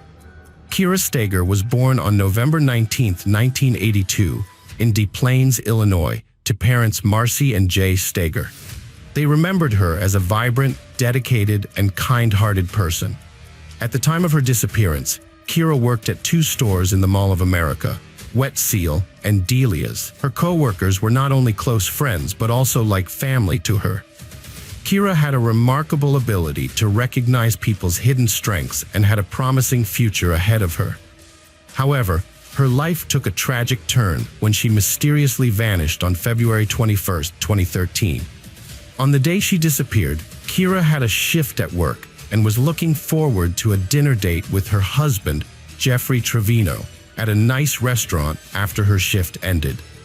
Kira and Jeffrey had met 3 years prior and quickly fell in love, eventually getting married. To those around them, they appeared to be a happy and stable couple, with only occasional disagreements that they kept private. Neither their relatives, friends, nor co-workers were aware of any significant issues in their relationship. On Saturday, February 23rd, Kira's co-workers became concerned when she failed to show up to work. She was known for being punctual, strict, and adhering to her schedule. When they couldn't reach Kira, they called her husband Jeffrey. According to Jeffrey, Kira had left their house the previous morning and hadn't returned.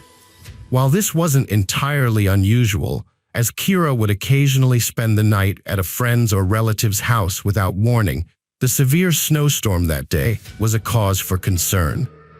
Jeffrey speculated that Kira's car might have gotten stuck and her phone battery could have died, leaving her unable to communicate. Jeffrey filed a missing persons report for his wife Kira after not hearing from her, and he also contacted her family to inform them of her disappearance. Her family was shocked and deeply disturbed by the news. Upon receiving the report, detectives launched an investigation into Kira's disappearance. As is standard procedure, they began by questioning Jeffrey and searching the surrounding area. Detectives visited Jeffrey at his home to ask him about Kira's disappearance. He told them that on the previous Thursday, he and Kira had spent time together, having dinner, talking, bowling, and then leaving the mall. According to Jeffrey, they went straight home after that, where Kira planned to watch a movie. Jeffrey also reported that Kira left their house the following Friday morning around 8:30 a.m. to attend a mandatory work event. He stated that Kira was acting normally and didn't appear to be behaving strangely before she left. Jeffrey wasn't concerned about Kira's frequent disappearances, despite not knowing her whereabouts. They had minor relationship issues, but Jeffrey didn't consider them serious. When questioned, he dismissed the possibility of Kira having a lover, citing a previous conversation where she denied it. Jeffrey claimed to trust and love his wife. investigators relayed information to patrol units and visited the Mall of America to verify Jeffrey's testimony. The Mall of America in Bloomington is one of the largest shopping malls in the world. As such, the mall is equipped with multiple security cameras. Detectives investigated Kira's disappearance by reviewing the footage from the time she left work on February 21st. The footage showed nothing unusual. Jeffrey's account was confirmed, as the footage showed that he met Kira after work, and they spent time together at the mall before leaving. There were no signs of arguments or trouble. Kira's family was struggling with her disappearance, and their anxiety grew as the days passed. They decided to take action and travel to Bloomington to help with the investigation. They created flyers with her picture and posted them around town, hoping to attract attention to the search. The investigators questioned neighbors and obtained footage from a security camera that partially captured Kira and Jeffrey's home. Kira's cell phone records also became available, revealing a significant new lead. A man named Ryan Wendt, a manager at a store where Kira worked, with whom she had a long-term and intense relationship. Police investigated Ryan after learning he'd traveled out of state during Kira's disappearance, raising suspicions due to his past romantic relationship with her and their concurrent out-of-state moves. Detectives sought to determine whether his actions were coincidental or incriminating. The detectives managed to locate Ryan in Colorado and asked him to answer questions.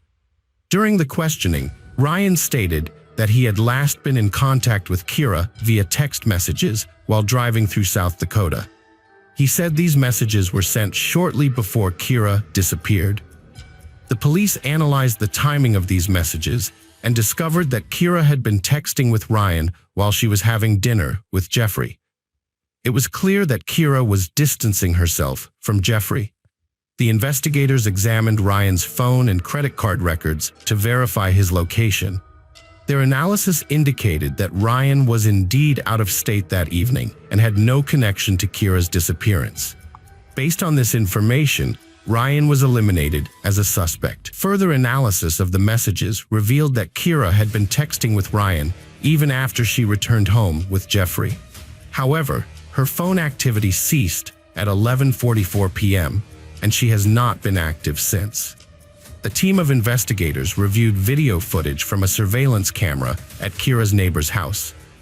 The camera's rapid movement made it difficult to observe, but it did capture Jeffrey and Kira's house for a few seconds.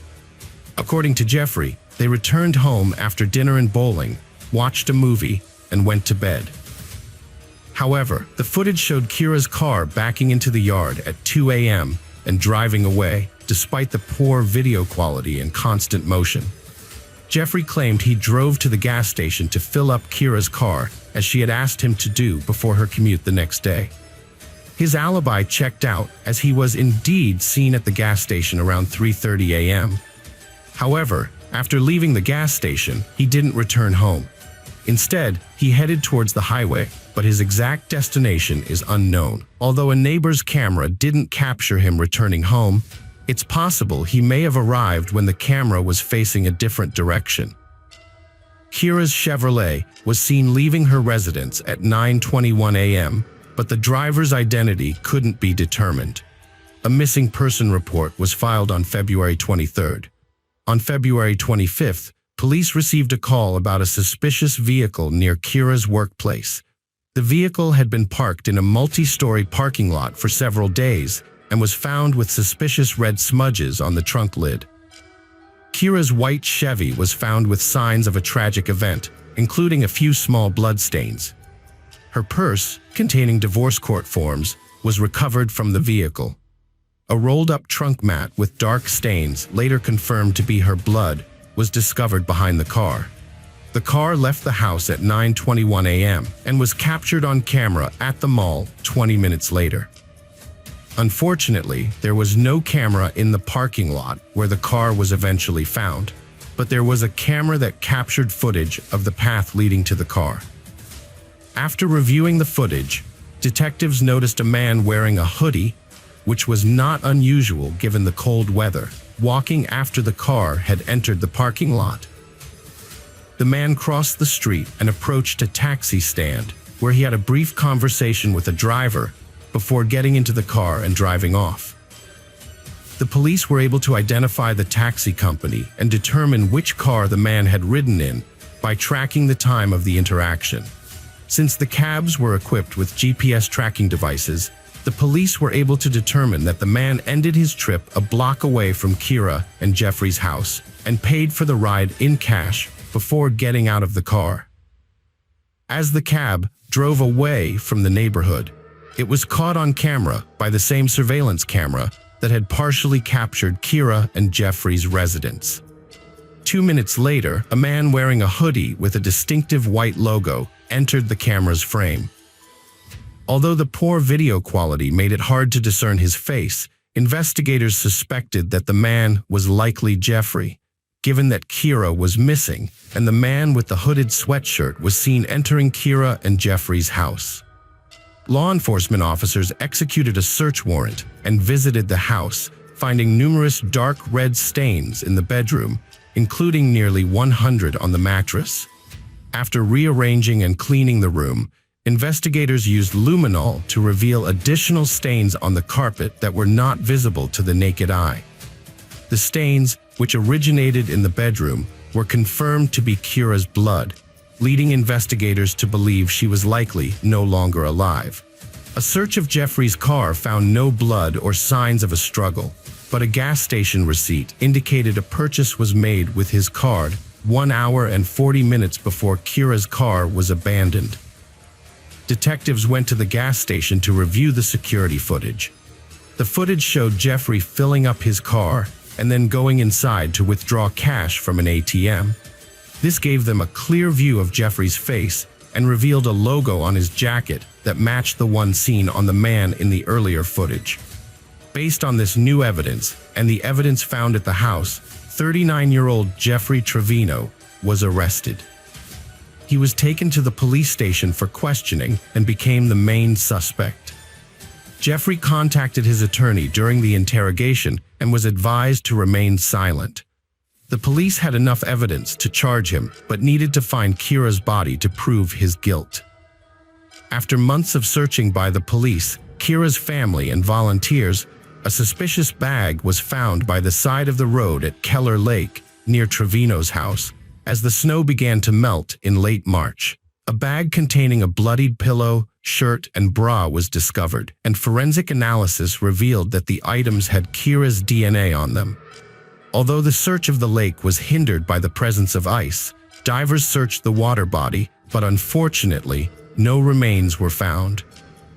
The area around the lake was also thoroughly searched using 4 trained search dogs, but these efforts were unsuccessful. 2.5 months after Kira's disappearance, a disturbing call on May 8, 2013, led police to a body in the Mississippi River. Body was identified through dental records as Kira Steger, with severe blunt force trauma and a fractured index finger, making her exact cause of death impossible to determine due to decomposition. To uncover the truth, investigators worked to rebuild the sequence of events surrounding Kira's death. Their theory was as follows. When Kira and Jeffrey arrived home, he discovered that she was texting someone else, which made him suspicious. Kira refused to let him see the messages, leading Jeffrey to violently take her phone and break her finger in the process. Upon reading the romantic messages, Jeffrey's anger intensified, ultimately driving him to kill Kira. After committing the crime, he attempted to erase any evidence of his wrongdoing. Jeffrey used Kira's car to transport her body to a house, where he put it in the trunk. He then stopped at a gas station before driving to a river, where he disposed of the body. On his way back home, he threw away a bag containing Kira's pillow and clothes. The next day, he went to a gas station to withdraw cash from an ATM, knowing he would need it to pay for a taxi, after abandoning Kira's car in a mall parking lot. After getting rid of the car, Jeffrey returned home and spent the rest of the day cleaning the house. Jeffrey's goal was to make it seem like Kira had driven away from her car on her own that morning and was unharmed. However, surveillance footage foiled his plan. In October 2013, a jury found Jeffrey Trevino guilty, agreeing that his actions were not planned in advance, but rather the result of a heated argument that escalated into violence after he discovered Kira's infidelity. Jeffrey Trevino was sentenced to 27.5 years in prison in November 2013. He will be eligible for parole in 2031.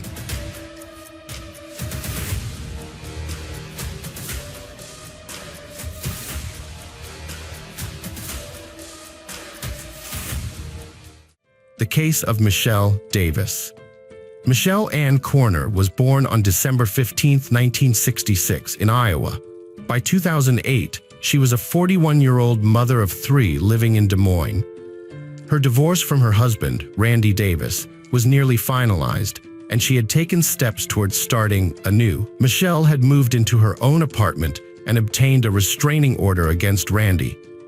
This marked a significant turning point in her life. However, the years leading up to the divorce were tumultuous for the family. Michelle, described as friendly and adventurous, with a passion for motorcycles, she was a respected and authoritative secretary at a trucking company.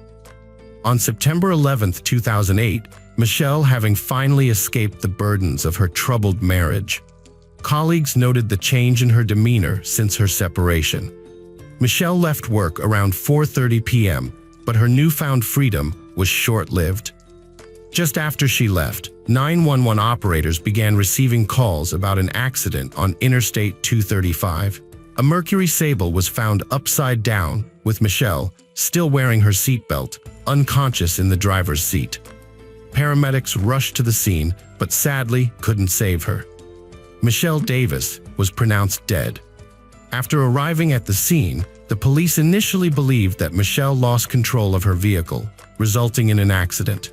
However, they quickly ruled out this theory the next day. Forensic experts determined that Michelle's death was not caused by injuries sustained during the rollover, but rather by a gunshot wound to the head. The bullet was extracted and sent for analysis in the hopes of identifying the perpetrator.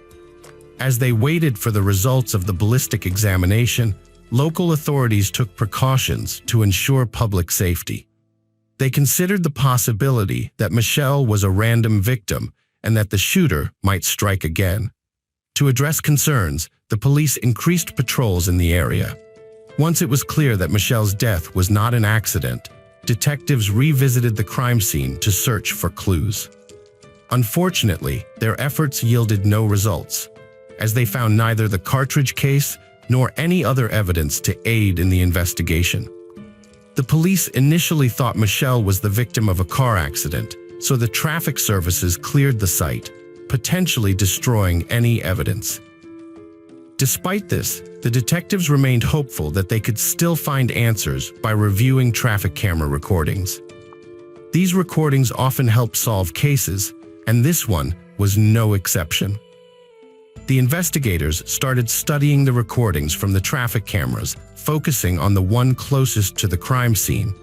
They rewound the recording to the time when people started calling 911. After half an hour, they found what they were looking for. The video showed Michelle's car lying upside down, but the footage was of poor quality, resembling a slideshow with separate pictures and intervals between them. Michelle Davis's family was shocked when investigators revealed her death was not an accident. Her father, Michael Lee Corner, was particularly devastated, having lost another daughter, Cheryl Sue, in 1965, at just 1 year old, and now dealing with the loss of a second child. Michelle's family described her life as having changed significantly in recent times. Despite having no financial problems, they suspected that her husband, Randy Davis, might have been involved in her death. Their divorce was almost finalized, and Michelle had filed a restraining order against Randy. This revelation led the investigators to consider Randy as a potential suspect. Meanwhile, another detective spoke with Michelle's colleagues at her workplace and discovered that she had been in a close relationship with a man named Matt Jorgensen, who was also a colleague. This new information added another suspect to the investigation, as the police sought to understand the complex circumstances surrounding Michelle's death. According to Michelle's friend, Michelle and Matt Jorgensen had mutual feelings for each other. However, since Michelle was going through a divorce from Randy Davis, they kept their relationship private, only sharing it with close friends and colleagues. When investigators spoke with Matt, he openly discussed his relationship with Michelle and provided a detailed account of his whereabouts on the day of her death. He claimed they never had any arguments or fights. The police verified his alibi, and he was subsequently eliminated as a suspect. The ballistic examination revealed that the murder weapon was a .22 caliber rifle, and experts determined that the shot was fired at close range. Given that the crime occurred on the interstate, the police believed the shooter was likely in another vehicle that was driving alongside Michelle's car. This new information led to the emergence of a new suspect in the case. The police received a tip from Michelle's insurance company that her brother Todd was seeking payment, raising suspicions of a life insurance-motivated crime. A detective visited Todd's house to investigate. When the detective started asking Todd about his whereabouts on the day of Michelle's death, Todd realized he was a suspect.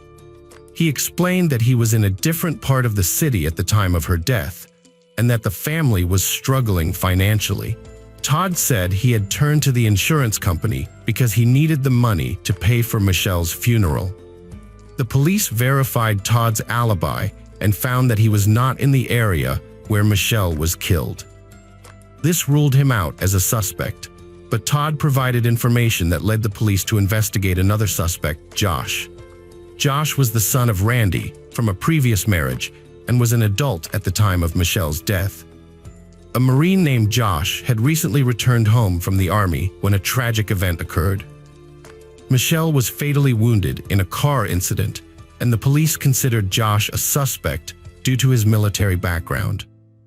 As the investigation continued, a woman reported witnessing something on Interstate 235 on the same day and time as the incident. A witness reported seeing a red Ford F-150 pickup truck driven by a white man in a baseball cap who was driving erratically, swerving between lanes, and appeared to be chasing someone. This new information led investigators to re-examine traffic camera footage, focusing on finding a red pickup truck in the area. The footage confirmed the witness's account, showing a red pickup truck following Michelle from her workplace. Although the footage was not clear enough to reveal the driver's face or the truck's license plate, further review of other camera recordings revealed that the truck was consistently following Michelle's route, staying close behind her as she approached the location of her death.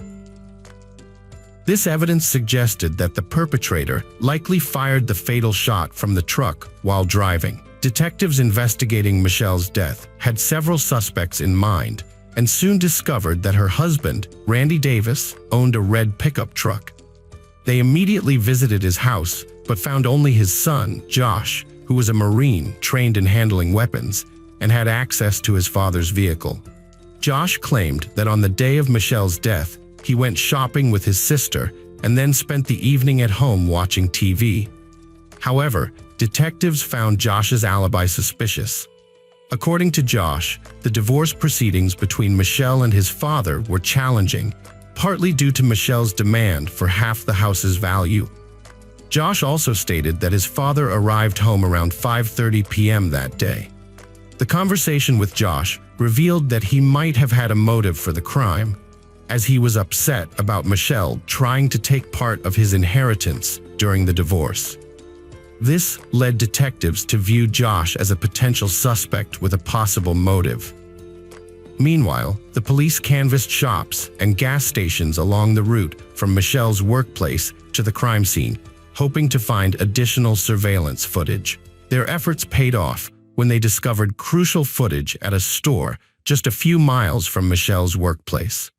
On September 11, 2008, the day Michelle died, a red pickup truck arrived at the store at around 4 p.m. The truck was registered to Randy Davis. The police needed to determine who was driving it that day. Security footage showed the driver getting out of the truck and entering the store, but the poor video quality made it impossible to identify whether it was Josh or Randy. The man disappeared from view for a while, then reappeared, made a purchase, and left the store. It's worth noting that this all happened at 4 p.m., while Michelle left work at 4:30 p.m. The police continued to analyze the footage and found that the pickup truck returned to the store several times over the next 30 minutes, but the driver didn't get out of the truck on these subsequent visits. The truck's final appearance near the store coincided with Michelle leaving work. Despite being unable to identify the suspect, the police tried to contact Randy Davis again. This time, he responded and came to the police station. The investigators informed Randy of his rights and made it clear that he was not under arrest. Randy agreed to cooperate and answer some questions. When asked about his activities on September 11th, Randy mentioned that he was going through a difficult divorce with his wife Michelle, with whom he had been married for 17 years. Randy claimed to have worked as a carpenter and was at work on the day of the incident. When questioned about his return time, Randy initially hesitated before stating that he arrived home at 3:45 p.m. However, this statement contradicted the surveillance footage and Josh's testimony, which indicated that Randy arrived home around 5:30 p.m. Randy further stated that he didn't leave his home after 3:45 p.m. and was home alone until Josh joined him to cook dinner together. However, this information conflicted with Josh's testimony, which stated that he was already home when Randy arrived. The alibis of Randy and Josh were intertwined, and investigators realized that one of them was not telling the truth. To test Randy's reaction, investigators informed him that Michelle had died from a bullet wound, not from injuries sustained in a car crash. Randy showed little reaction to this news, pretending to be surprised and lowering his eyes. When investigators asked him when he last saw Michelle, Randy requested a lawyer, which ended the conversation. The investigation was lacking in crucial evidence, including the weapon used to take Michelle's life, so Randy Davis was released. On September 15, 2008, Michelle's family and friends gathered to pay their respects at her funeral. Randy Davis attended the ceremony, putting on a show of grief, including bursting into tears. The investigators were working hard to find the answer. Unexpectedly, Josh Davis, Randy's son, walked into the police station with his lawyer and offered to make a statement. According to Josh, his father's car was parked in the driveway when he returned home from his sister. On September 11, 2008, Randy Davis committed a horrific act of violence. His wife, Michelle, had filed for divorce and was seeking part of the property in the divorce proceedings. Randy was unable to accept this and decided to take drastic measures. According to his son Josh, Randy had been planning this act of violence and had even told Josh that he was going to do something that would make Michelle regret it. Josh tried to stop his father, but Randy was determined to carry out his plan. Randy parked his red pickup truck outside the store where Michelle worked and waited for her to leave. He drove past the store several times, making sure not to miss the moment. When Michelle left work, Randy followed her and eventually found the right moment to strike. He rolled down the passenger side window and fired, shooting Michelle. Josh's testimony was crucial in the investigation, and the police were able to arrest Randy Davis based on the information he provided. The incident was also captured on the store's CCTV footage, which showed Randy's truck parked outside the store several times before the shooting. Randy Davis was initially charged with first-degree charges for the death of Michelle, but he made a deal to plead guilty to second-degree deprivation of life in exchange for a reduced sentence. As a result, Davis was sentenced to 50 years in prison in 2010.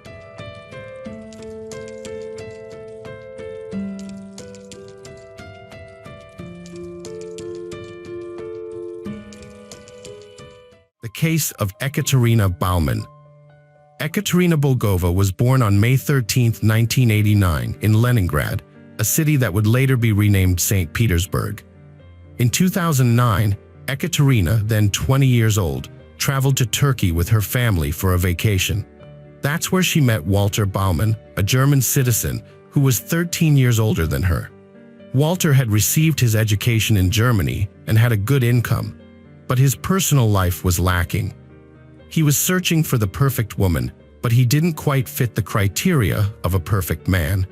He still lived with his parents, didn't take care of his appearance, and had a sloppy style. He often met women online, and many of them were Russian. Ekaterina and Walter got married in a luxurious ceremony.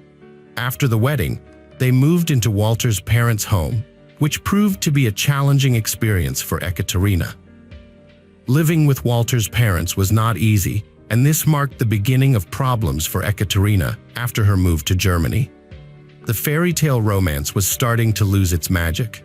Walter's mother, Ludmila, was a strong-willed woman who had achieved great success as an immigrant in Germany. However, she struggled to accept that her son Walter was now a grown man in his 30s and no longer needed her guidance. Ekaterina, Walter's wife, tried her best to please Ludmila, but Ludmila continued to interfere in their marriage and criticize Ekaterina. In 2017, Ekaterina became pregnant, and Walter decided to use some of his savings to buy a house, hoping that this new chapter would bring positive change to their relationship. Unfortunately, the move did not have the desired effect, as Ludmila continued to visit frequently and insert herself into their lives.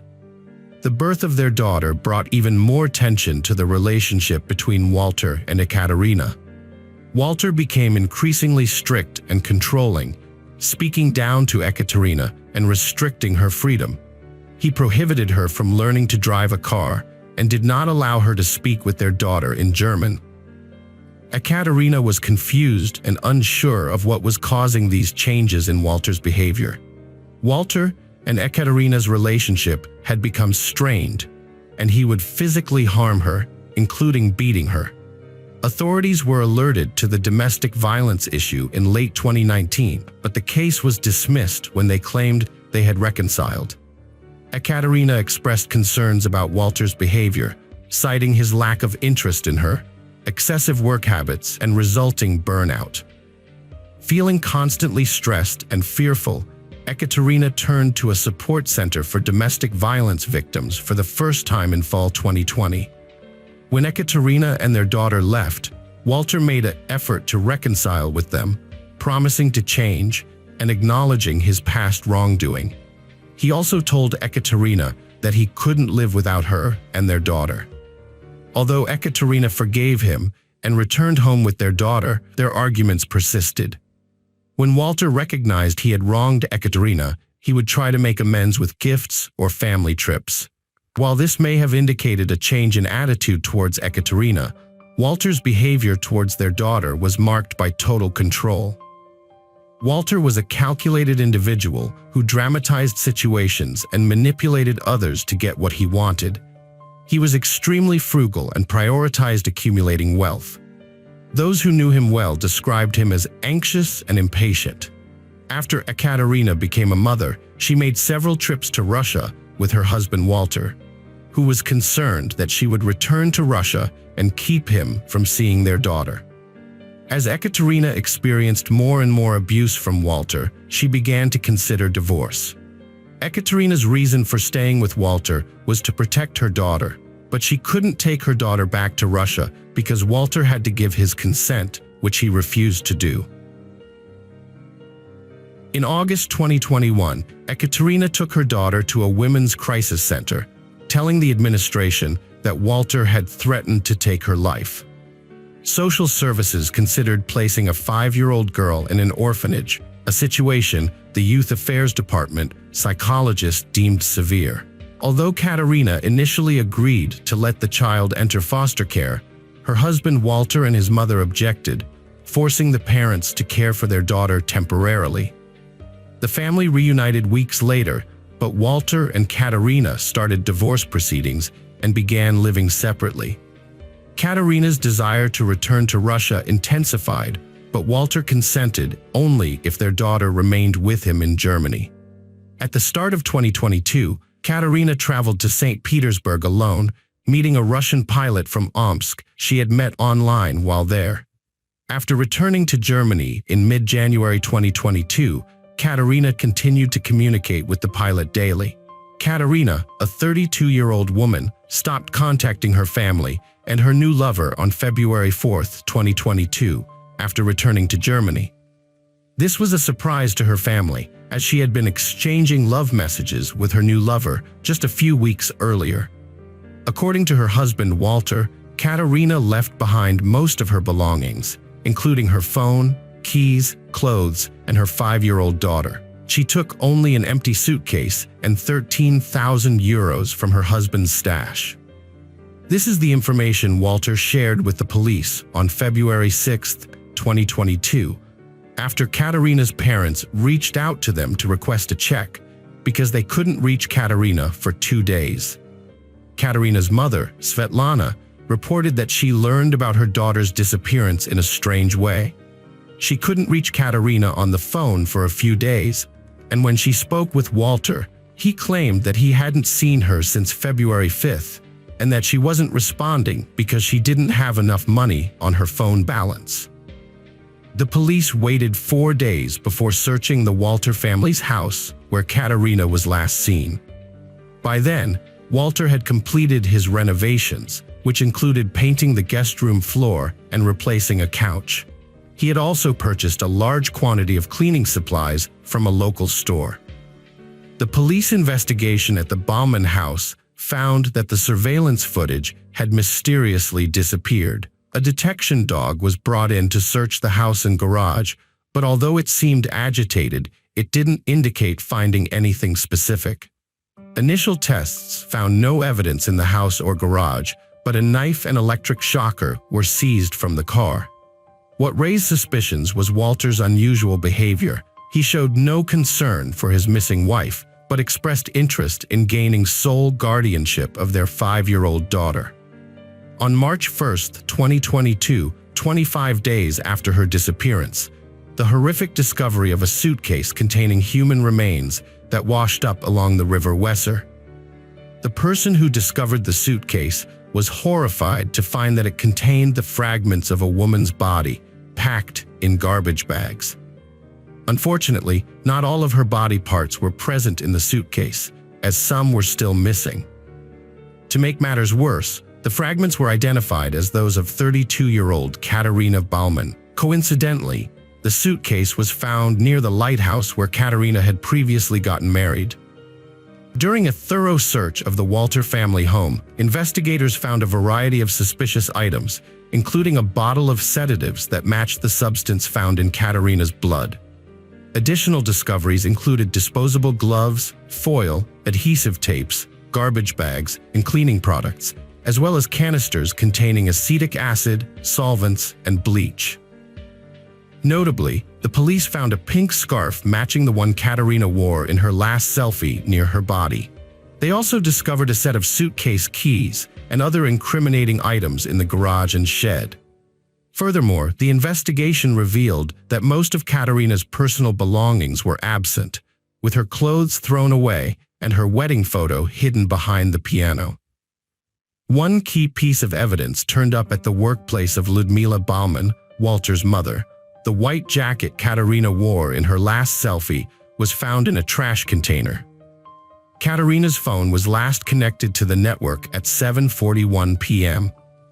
Later that evening, she made a video call to her new lover from her computer at 8:25 p.m., saying she would call him again after putting her child to bed. However, she never made that call, and her phone remained silent for the rest of the evening. 2 hours after her video call, her lover sent her a goodnight message, which she never read. A forensic examination revealed that Katerina died 2 hours after dinner, based on the analysis of her stomach contents. The examination also found strong sedatives and alcohol in her blood, and her hyoid bone was broken, indicating that she was strangled. The examination further showed that her body was mutilated using very sharp tools. The next morning, Walter briefly opened his car door at 7:22 a.m. and the car was driven off at 10:20 a.m., returning at 4:49 p.m. 3 days later, Walter called Katerina's phone, likely to create the illusion that she had run away. He also sent her messages asking where she was in an attempt to maintain this illusion. Walter and his mother had a habit of chatting intensely through WhatsApp daily, but after February 4th, they suddenly stopped communicating, which was unusual for them.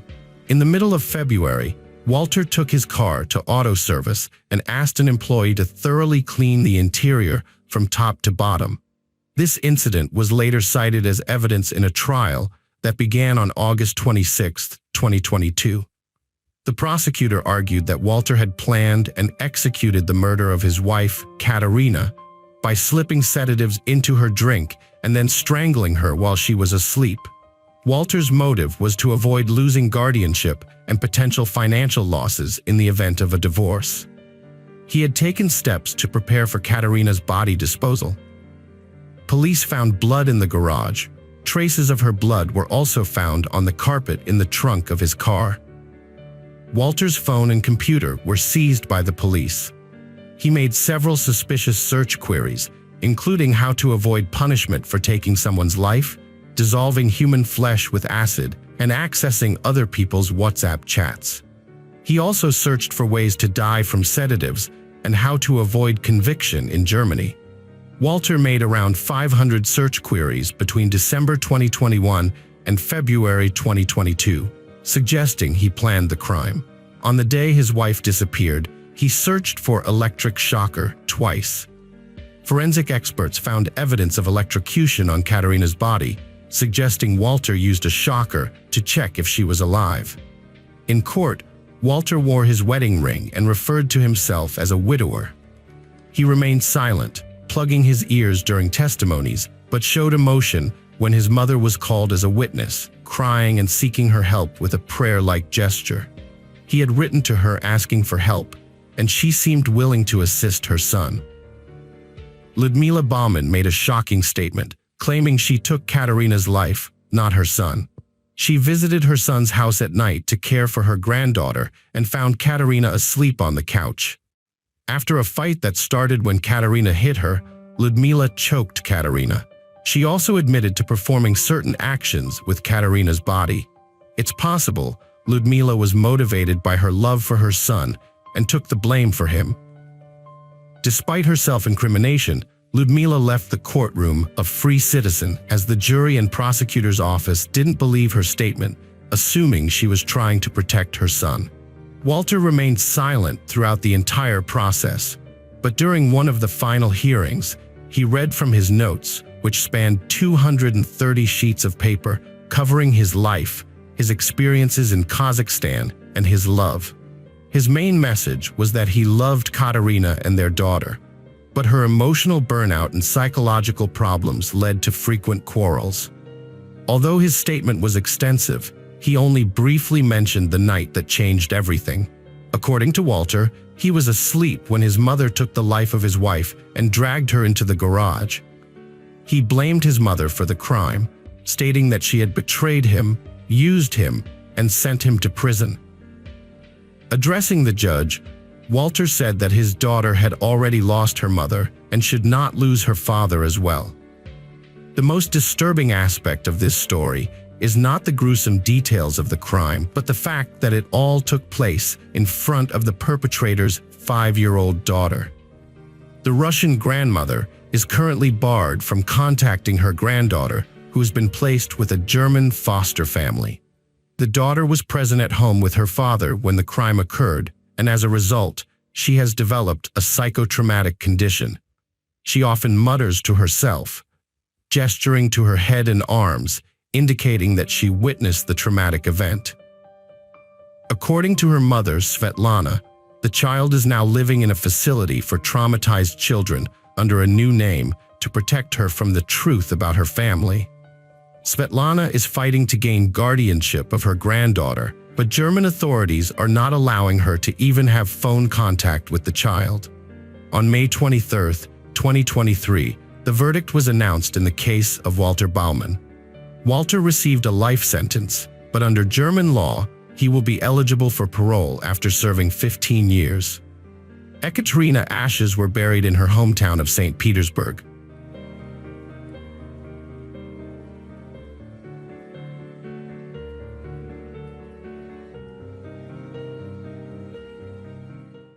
The case of Brittany Gregory. Brittany Gregory was born on April 1, 1988, in Brick Township, as the youngest of 5 children in her family. After her parents' divorce, she lived with her father, but remained close to all her siblings, especially her sister Brianna, who was 4 years older. Brittany was an excellent student, and her teachers believed she had the potential to become a scholar. However, she had a unique dream: to become a forensic scientist and study crime scene evidence. Brittany enjoyed being the youngest in her family and was described by her mother as spoiled but not arrogant. To celebrate her 16th birthday in April, Brittany got her belly button pierced, a promise her mother had made to her. She was a fan of pop culture, idolizing Britney Spears and having posters of her in her bedroom. She also enjoyed watching cartoons, especially SpongeBob SquarePants, and was fascinated by TV shows about forensic science, which she hoped to pursue as a career. Brittany and her mother would often watch these shows together and discuss them over the phone. In 2004, 16-year-old Brittany lived with her 20-year-old sister Brianna, their father Joe Dunn, and his girlfriend Lori Peterson. Brittany had been dating 18-year-old John Fitzgerald for almost 2 years, and her family approved of him. They had a close relationship and were considered a perfect couple. On July 11, 2004, Brittany's mother Deborah and sister Brianna visited their older brother and his wife in South Toms River, about 15 miles from Brittany's home.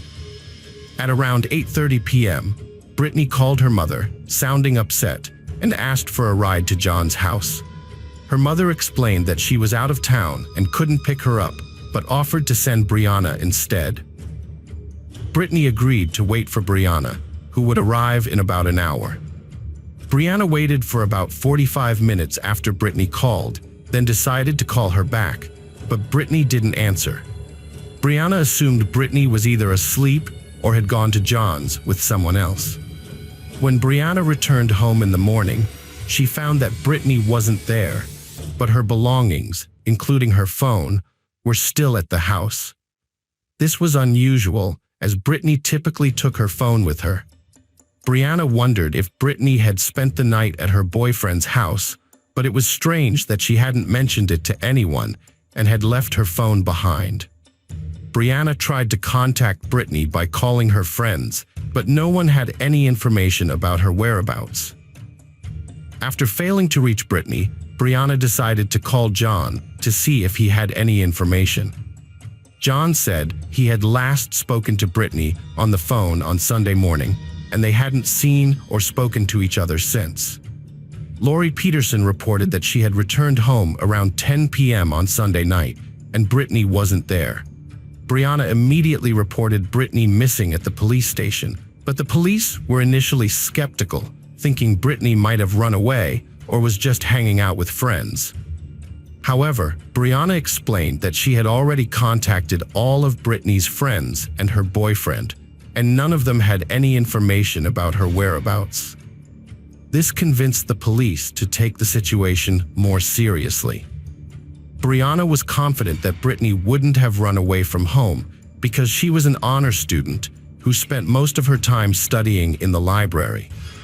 Brittany was also someone who always let her family know where she was going, and she had left all her belongings, including her phone and money, at home. The police agreed that this behavior was out of character for Brittany, and they began a search for her. The police started by investigating Brittany's room at her house to look for any clues. They found her purse, which contained her phone, ID, and makeup, still in her room. After inspecting the room, they interviewed everyone who lived in the house and ruled out the possibility that anyone close to Brittany was involved in her disappearance. The police searched the area around the house, looking for witnesses and clues. They checked each house, spoke with neighbors, and noted the house's location near a wooded area. One neighbor reported seeing Brittany walking down the street late on Friday night, 2 days before her disappearance. Investigators looked into this, curious about Brittany's behavior, as she was described as a modest student who rarely went out without permission. The police spoke with Brittany's family, teachers, and neighbors, with everyone speaking highly of her.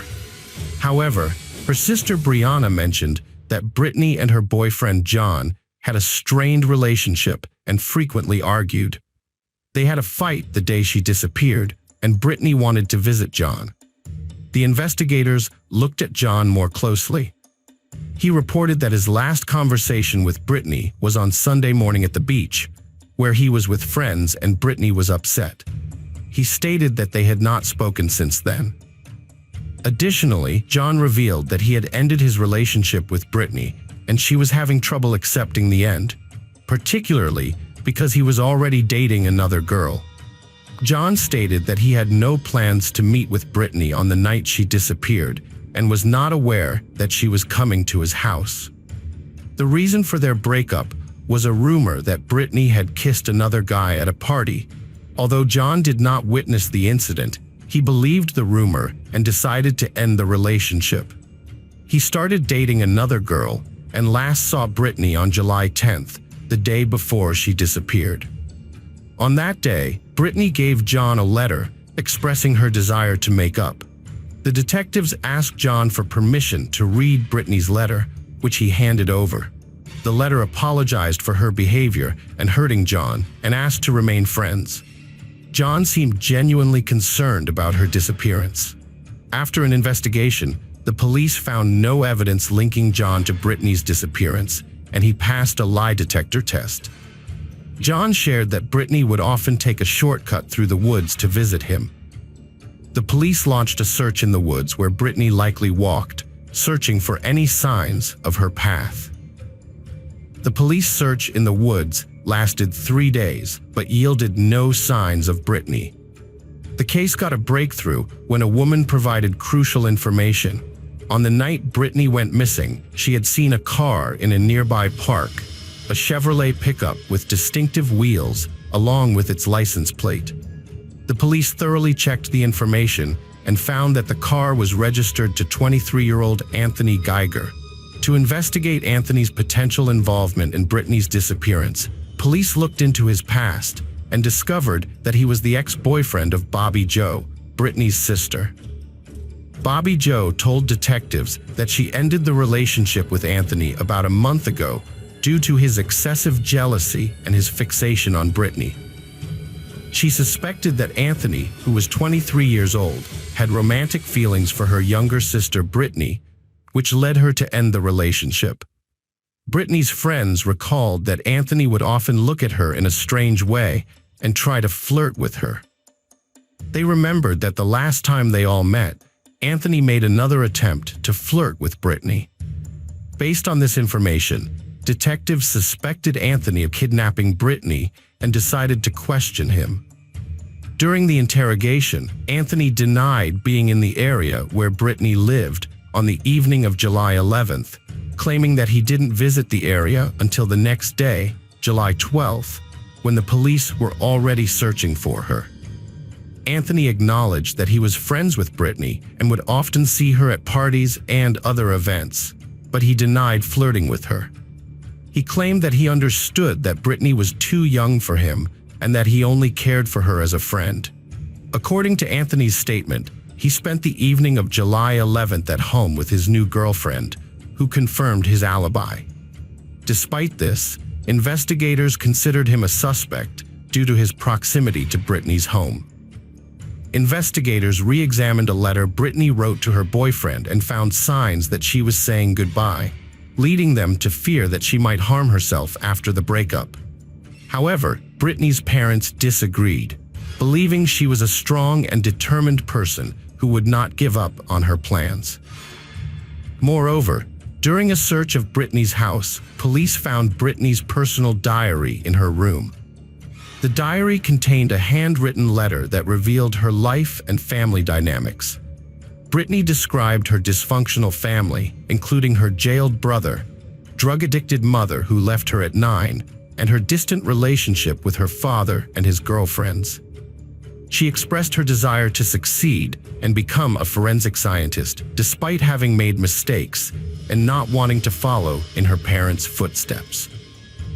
After reading the letter, police widened their investigation to include Brittany's family members as potential suspects. During their inquiry, they found that Brittany's home was being used as a front for a prostitution operation disguised as a massage parlor. The parlor was owned by Lori Peterson. Neighbors reported seeing suspicious gatherings at the house, suggesting that the home environment was troubled. Police officers were tasked with identifying everyone who had been in Joe Dunn's house over the past month to find out more about the disappearance of Brittany, a family member. On July 18th, after a week of investigating, the police arrested a murder suspect. The suspect was a longtime family friend named Jack Fuller Jr. According to his background check, Jack had been involved in numerous crimes and had served time in state prison. He was arrested multiple times and was released from prison about a year before Brittany's disappearance. When Brittany's parents thought of Jack, they believed he was likely to commit theft to support his drug addiction, but they couldn't believe he was involved in their daughter's disappearance. Jack's arrest was prompted by an informant's tip about his involvement in Brittany's death. The informant wore a wire to gather more information from Jack, who revealed that he had buried Brittany's body in a remote location. Jack also expressed a desire to kill one of his friends who was with him that night, which led detectives to question the friend Tommy about Brittany's disappearance. The detectives told Tommy to tell them what happened. Tommy claimed that Jack made references about Brittany, including getting into her house the night he would murder her and that she should die for money. Tommy said Jack's need for money was the reason for the murder. Tommy told that when Jack and Tommy met again the next day, Jack remained silent about the previous day's events. They stopped at a car wash where Jack washed his car inside and out, which was unusual. When Tommy asked what had happened to Brittany, Jack became angry and defensive, saying he had taken her home and didn't want to be asked again. Tommy assumed the worst, believing Jack had planned to harm Brittany because he had other plans for the night. The detectives knew they had found the murderer when they arrived to arrest Jack. He was holding a can of gasoline and appeared to be planning to burn his car to destroy evidence. A search of the car revealed blood, which forensic analysis confirmed was Brittany's. The police also discovered that Jack had visited a car wash after a trip with Brittany and confiscated the vacuum cleaner he had used. Criminologists found particles of sand stuck together by Brittany's blood inside the vacuum cleaner, confirming the connection. Despite the overwhelming evidence, Jack refused to confess to Brittany's kidnapping and murder and remained silent. The detectives interviewed his acquaintances, who described him as a man capable of anything. Many noted that Jack always had money, despite being unemployed. The investigation also revealed that on the night of Brittany's disappearance, a patrol officer had seen Jack's car parked on the side of the road near the woods, although at the time, it was not known that Brittany was missing. When the officer approached Jack, he claimed to be searching for his dog, which had supposedly run off into the woods. Based on this information, the search for Brittany's body focused on the area where the officer had seen Jack's car. A massive search effort involving police officers ensued, but unfortunately, it was unsuccessful. As investigators pieced together the events of that night, they speculated that Brittany had been desperate for a ride to her boyfriend's house and had asked Jack for help. Jack had agreed to drive her, but instead, he had taken his friend Tommy home and then taken advantage of Brittany, raping and killing her. However, without finding her body, the police couldn't prove their theory. As police sought a confession from Jack, a new witness emerged. A woman with a history of being held hostage by Jack for months came forward, claiming she might know where he hid Brittany's body. During her captivity, she learned his habits and favorite locations, including a spot near a power line he said was perfect for burying a body. Detectives initially doubted the woman's credibility, but her report led them to investigate further. A search of the specified area in Lakewood, known for its sandy soil, was conducted after an informant recalled Jack discussing difficulty burying a body in such terrain. Despite initial lack of findings, police persisted, following up on forensic analysis that showed a match between sand from a vacuum cleaner Jack used and soil from the location, solidifying their leads.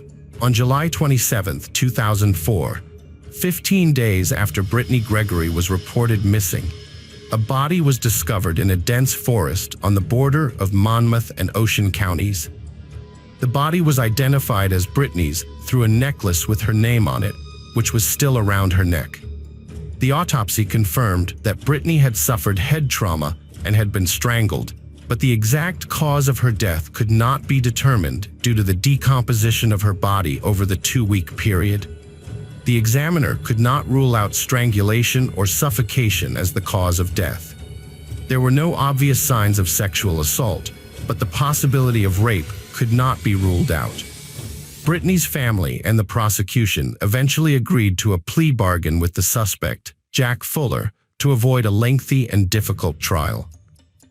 Brittany's mother did not want the death penalty for Jack because she believed it would be an easy way out for him. Instead, she wanted him to serve a life sentence and suffer for what he had done. Jack's account of the events stated that Brittany asked him to drive her to her boyfriend's house, and he agreed. He dropped off Tommy first and was supposed to take Brittany to her destination. However, before he did, he stopped the car on the side of the road to smoke crack, which caused Brittany to become angry. She slapped him on the arm, which led to a violent reaction from Jack, who admitted to punching her in the face and head multiple times as she tried to stop him from smoking. Jack disposed of Brittany's body after she stopped breathing during the assault. He denied intentionally causing her death, but his account was inconsistent with the medical examiner's findings, which showed evidence of strangulation. He had also removed her clothes, indicating a sexually motivated crime. On February 9, 2005, an Ocean County grand jury indicted Jack for murder. On October 18, 2005, Jack pleaded guilty to a lesser charge of purposely and knowingly causing serious bodily injury resulting in death, not specifically pleading guilty to murder. He was sentenced to 30 years in prison without parole on January 13, 2006.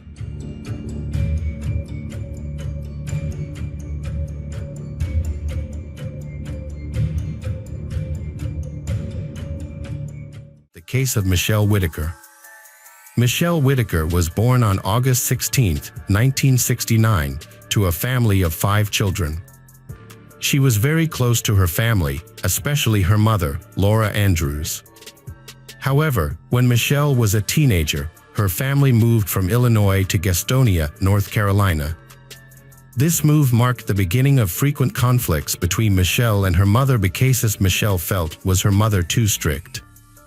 After graduating from high school, Michelle got married, but the marriage was short-lived, lasting less than a year. Her husband's abusive behavior was the start of a long and difficult period in Michelle's life. Michelle's life began to unravel after her divorce. Her family moved to Spartanburg, South Carolina, and by the time she was 30, she was struggling with alcohol addiction and had been through 3 failed marriages.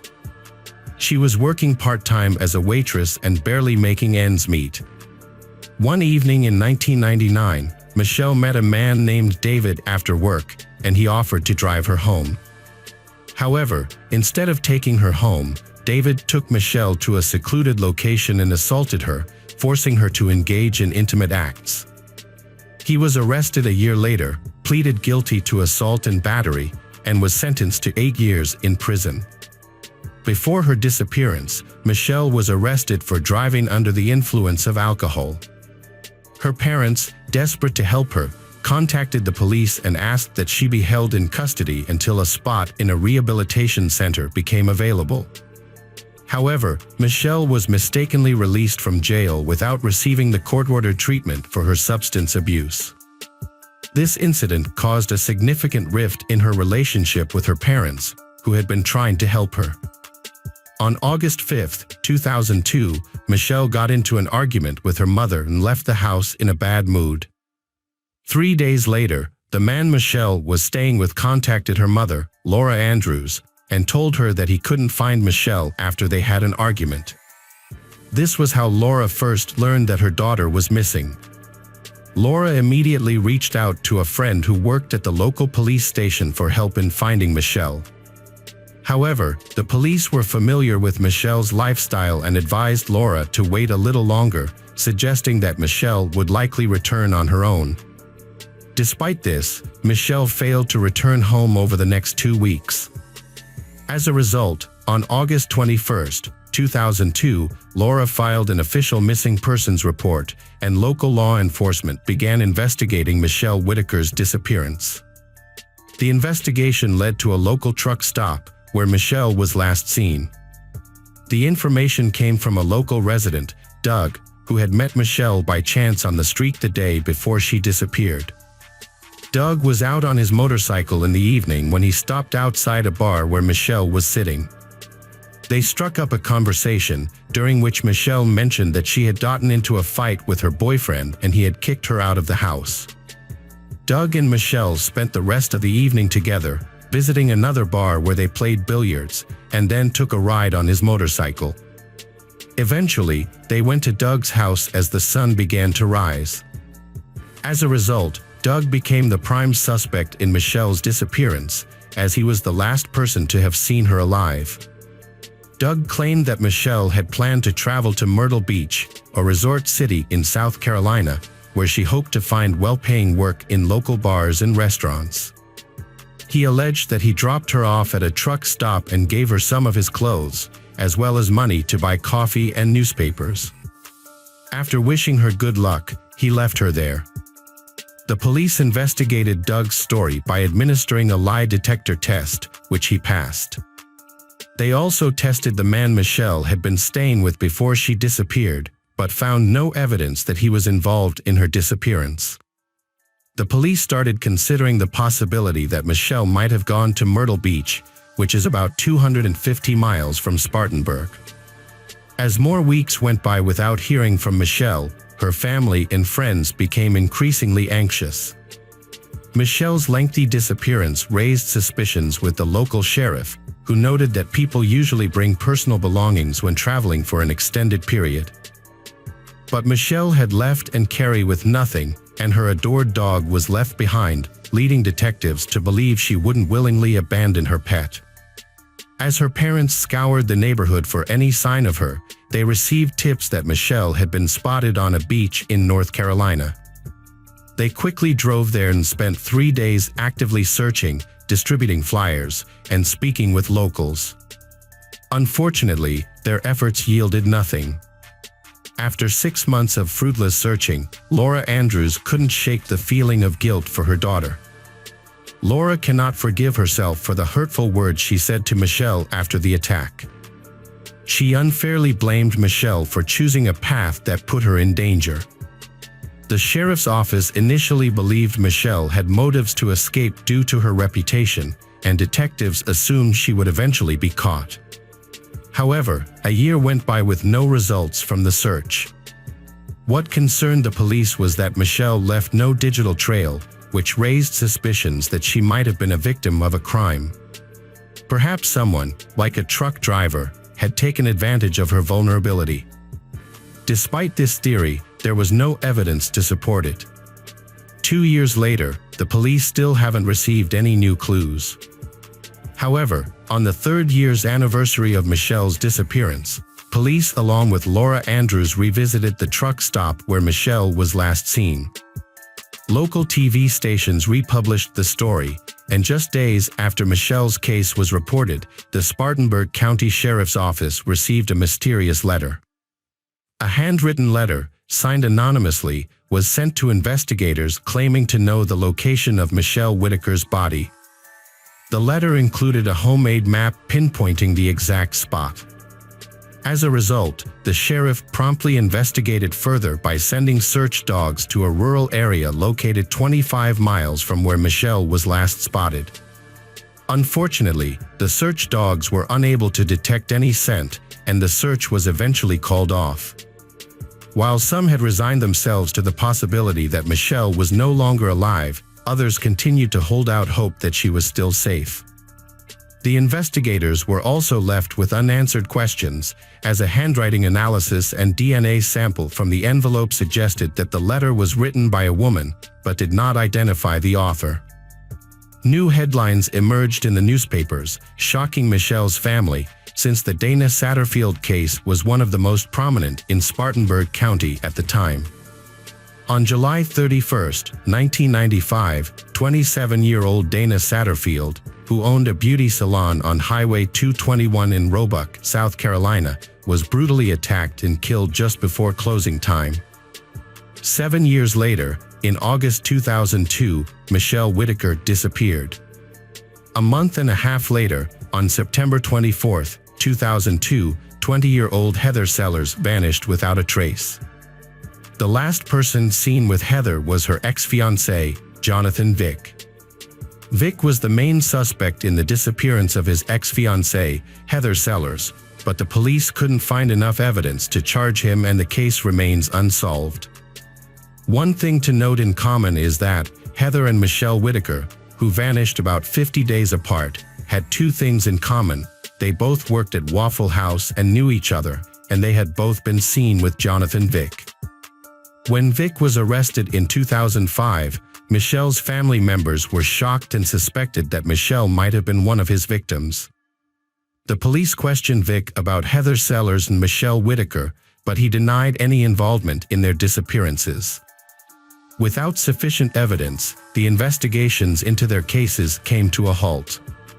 In 2008, Detective William Gary took over the case of Michelle Whitaker's disappearance, which had gone cold after years without any evidence of her being alive.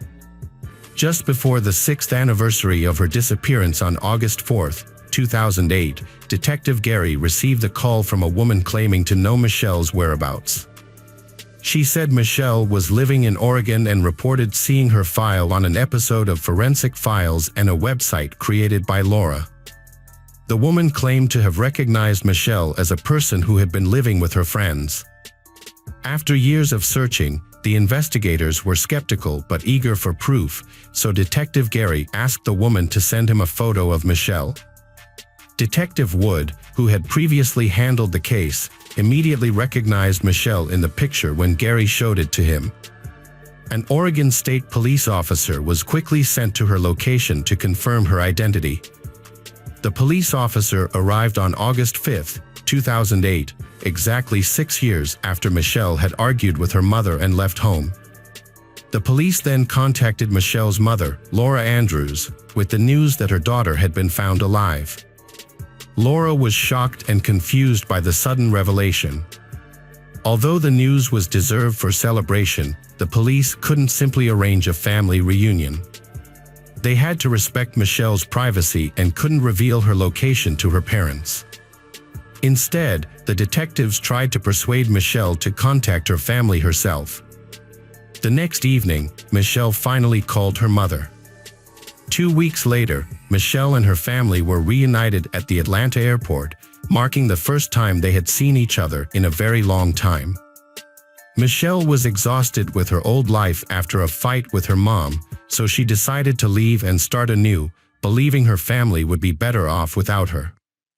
Initially, she planned to go to Myrtle Beach to find work, but a series of hitched rides took her to Las Vegas, then California, and finally Oregon. 6 years later, Michelle reached out to her family and the police to apologize for the worry and resources they had expended searching for her, having lived under her real name and assuming no one was looking for her.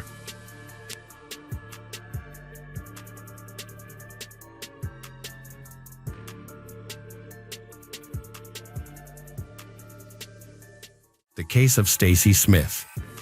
Stacy Ann Smith was born on September 21, 1977. She was known for her beauty and outgoing personality, which made her a popular cheerleader in high school. After graduation, she met the love of her life, Stephen, and they started a family.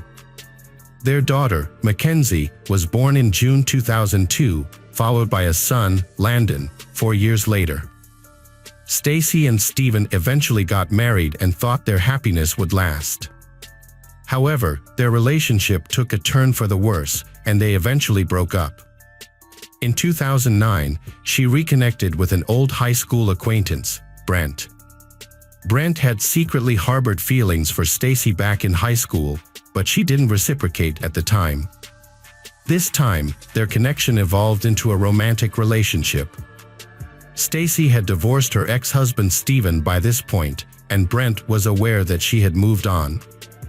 As she started rebuilding her personal life, Stacy's friendship with Brent blossomed into something more, offering her a new lease on love. Stacy frequently saw Brent picked up the kids for the weekend. Brent got along well with Stacy's children, which made her happy. However, their relationship eventually hit a rough patch. They argued frequently, often due to Brent's jealousy, as he tried to exert control over certain aspects of her life.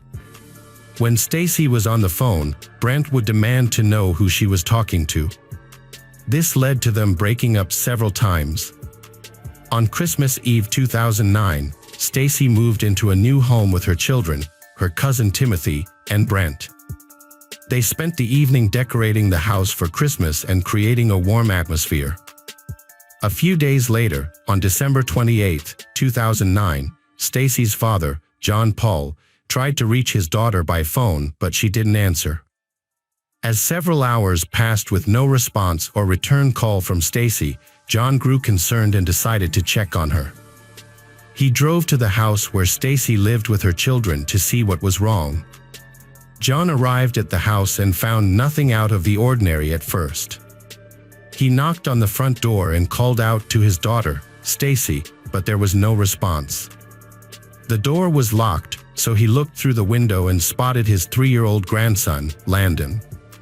When Landon came closer, John asked where his mom was, and Landon said she was sleeping. However, John knew something was wrong because Stacy was a light sleeper and would have woken up to the knocks on the door. John asked Landon to let him in and guided him through opening the door. Once inside, John asked Landon to wait in the living room while he went to check on Stacy. Upon entering the kitchen, John found Stacy's body lying on the floor, and he realized she was dead. He discovered bloodstains in the kitchen and Stacy's bedroom. It was clear that Stacy's death was no accident. She had a fatal stab wound to her neck. The police were immediately called, and the house was searched. As detectives investigated the scene, they found a message scrawled on one of the walls that quickly grabbed their attention. Message at the crime scene accused Stacy of being unfaithful. The message consisted of only 2 words, cheating, and a second word that started with the letter W. The fact that Landon was left alone for most of the day while his mother was dead was particularly disturbing.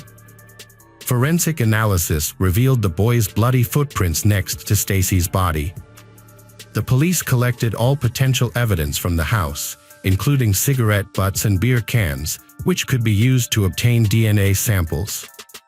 However, the writing on the wall was of greatest interest to the investigators.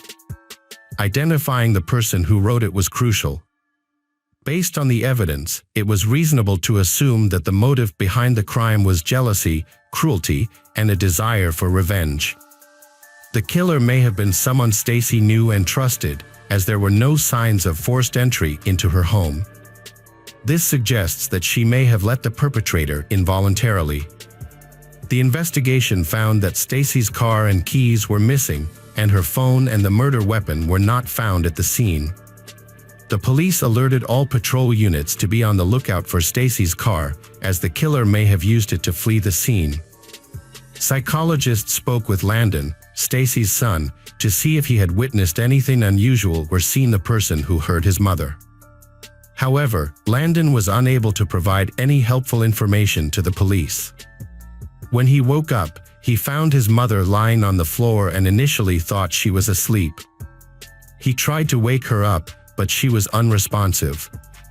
At the beginning of the investigation, two individuals identified as potential suspects, Stacy's boyfriend, Brent, and her ex-husband, Steven. It was possible that Steven still harbored feelings for Stacy and was resentful that she had moved on to someone else after their divorce. Brent, on the other hand, was known to be jealous, and this was common knowledge among those who knew him. While patrol officers searched for Stacy's car, investigators spoke with her family members. Following this conversation, Brent became the primary suspect. Brent's family and friends were aware of his intense jealousy and short temper, which often led to emotional outbursts when he suspected Stacy was in contact with someone else. His volatile nature was a major concern, and Stacy had even cut off communication with him several times in the past. Given his history, the detectives wanted to know if he had any involvement and establish his whereabouts at the time of Stacy's death. With a search warrant in hand, the investigators arrived at the house, finding Brent in his garage. The investigators informed Brent about the search warrant and explained that their visit was part of the investigation into Stacy Smith's death. Brent was stunned by the news of Stacy's death, but was his apparent grief just an act?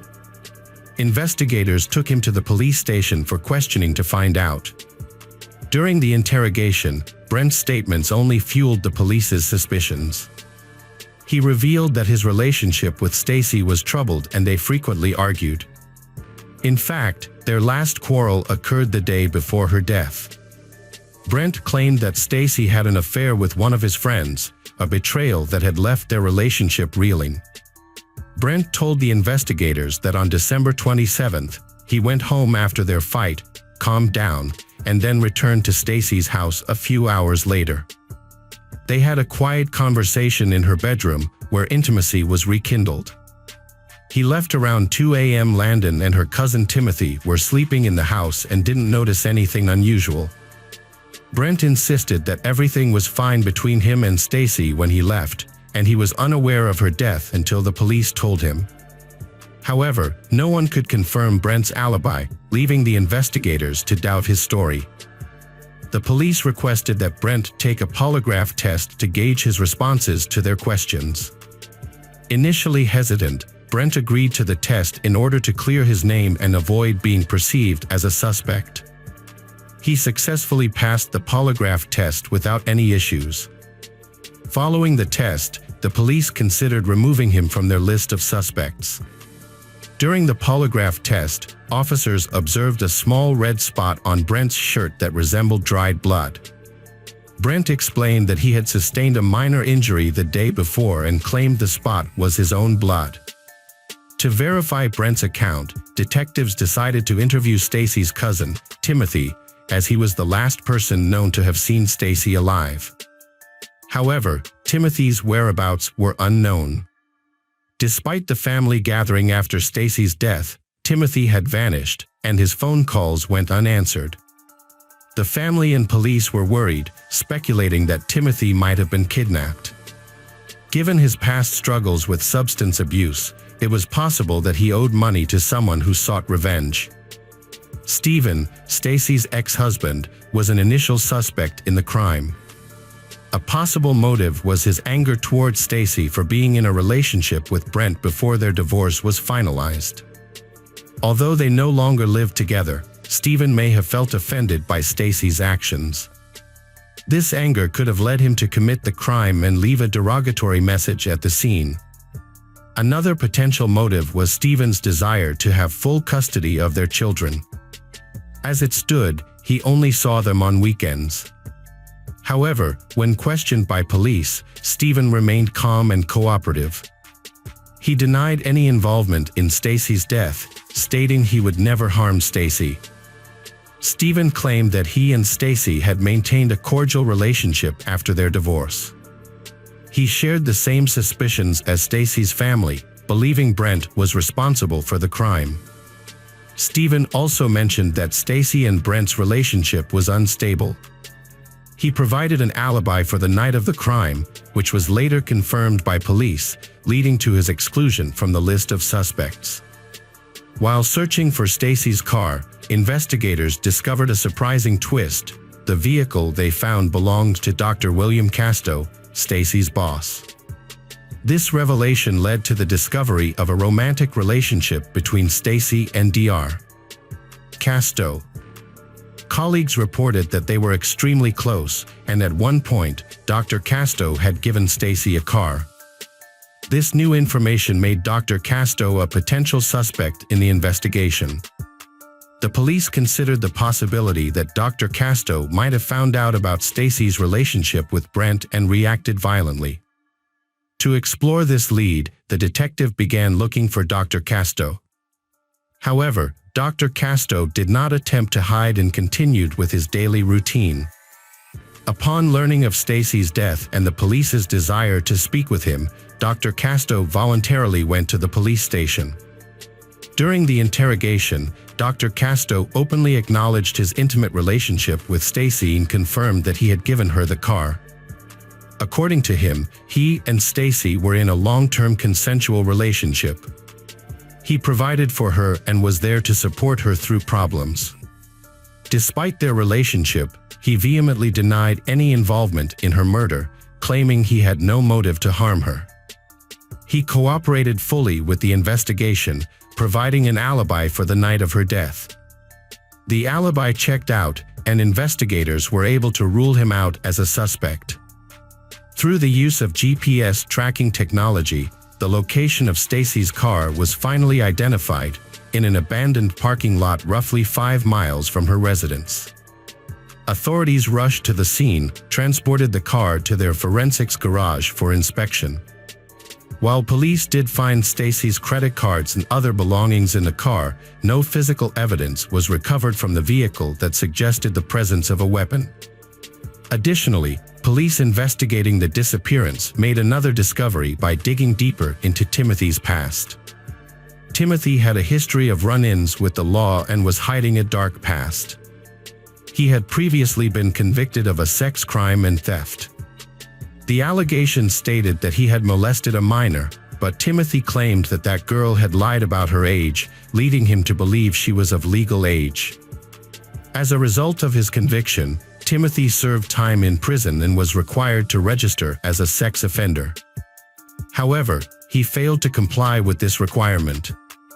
2 days after Stacy's murder, Timothy contacted the police, claiming he was staying at a local motel and had no involvement in her death. A warrant was issued for Timothy's arrest. When police arrived at the motel, they found that Timothy had escaped, but they did find a woman he was in a relationship with. She informed the police that Timothy was hiding in an abandoned house on the other side of the city. On December 30th, 2009, Timothy was arrested and questioned by police about the events surrounding Stacy's death.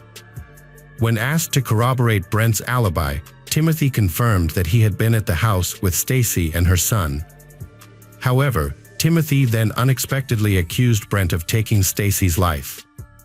According to Timothy, Brent was not a good person and was constantly fighting with Stacy.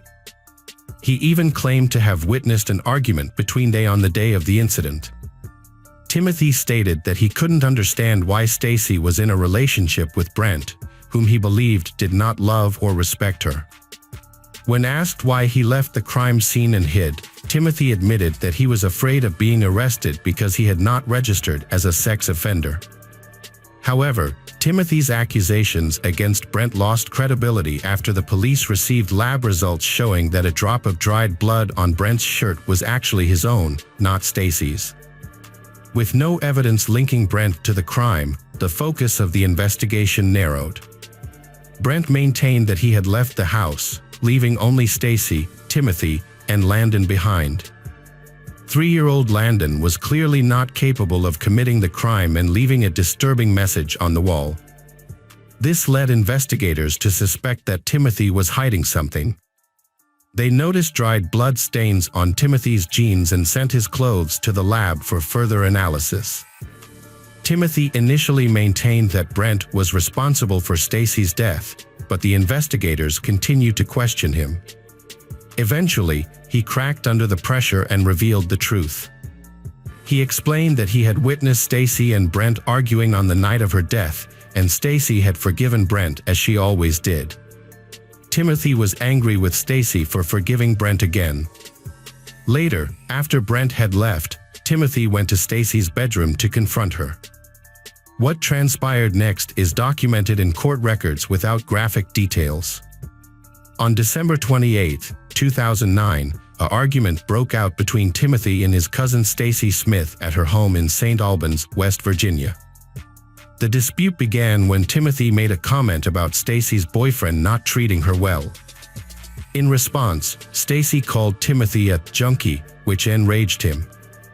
He stormed out of the bedroom, went to the kitchen, and smoked a cigarette. A few minutes later, he returned to the bedroom, armed with a butcher knife. In a fatal attack, Timothy stabbed Stacy once in the right side of her neck as she lay in bed. Before fleeing the scene of the murder, Mr. Sutherland took Ms. Smith's cell phone, credit card, money, and car keys. He also wrote the words, "cheating," expletive, on a living room wall in the house. Timothy told investigators that after he injured Stacy, she was able to get out of bed and walk a few more steps. Her son was sleeping in another room, and her daughter was spending the night with friends. While Timothy was telling all this to the detectives, he was crying, and it seemed he was sincerely remorseful. He also told them where he had put the weapon of the crime. He threw the knife that he used to take Stacy's life out the car window, not far from Stacy's house. Later, the police found this knife in the place Timothy specified. Laboratory analysis showed that there was Stacy's blood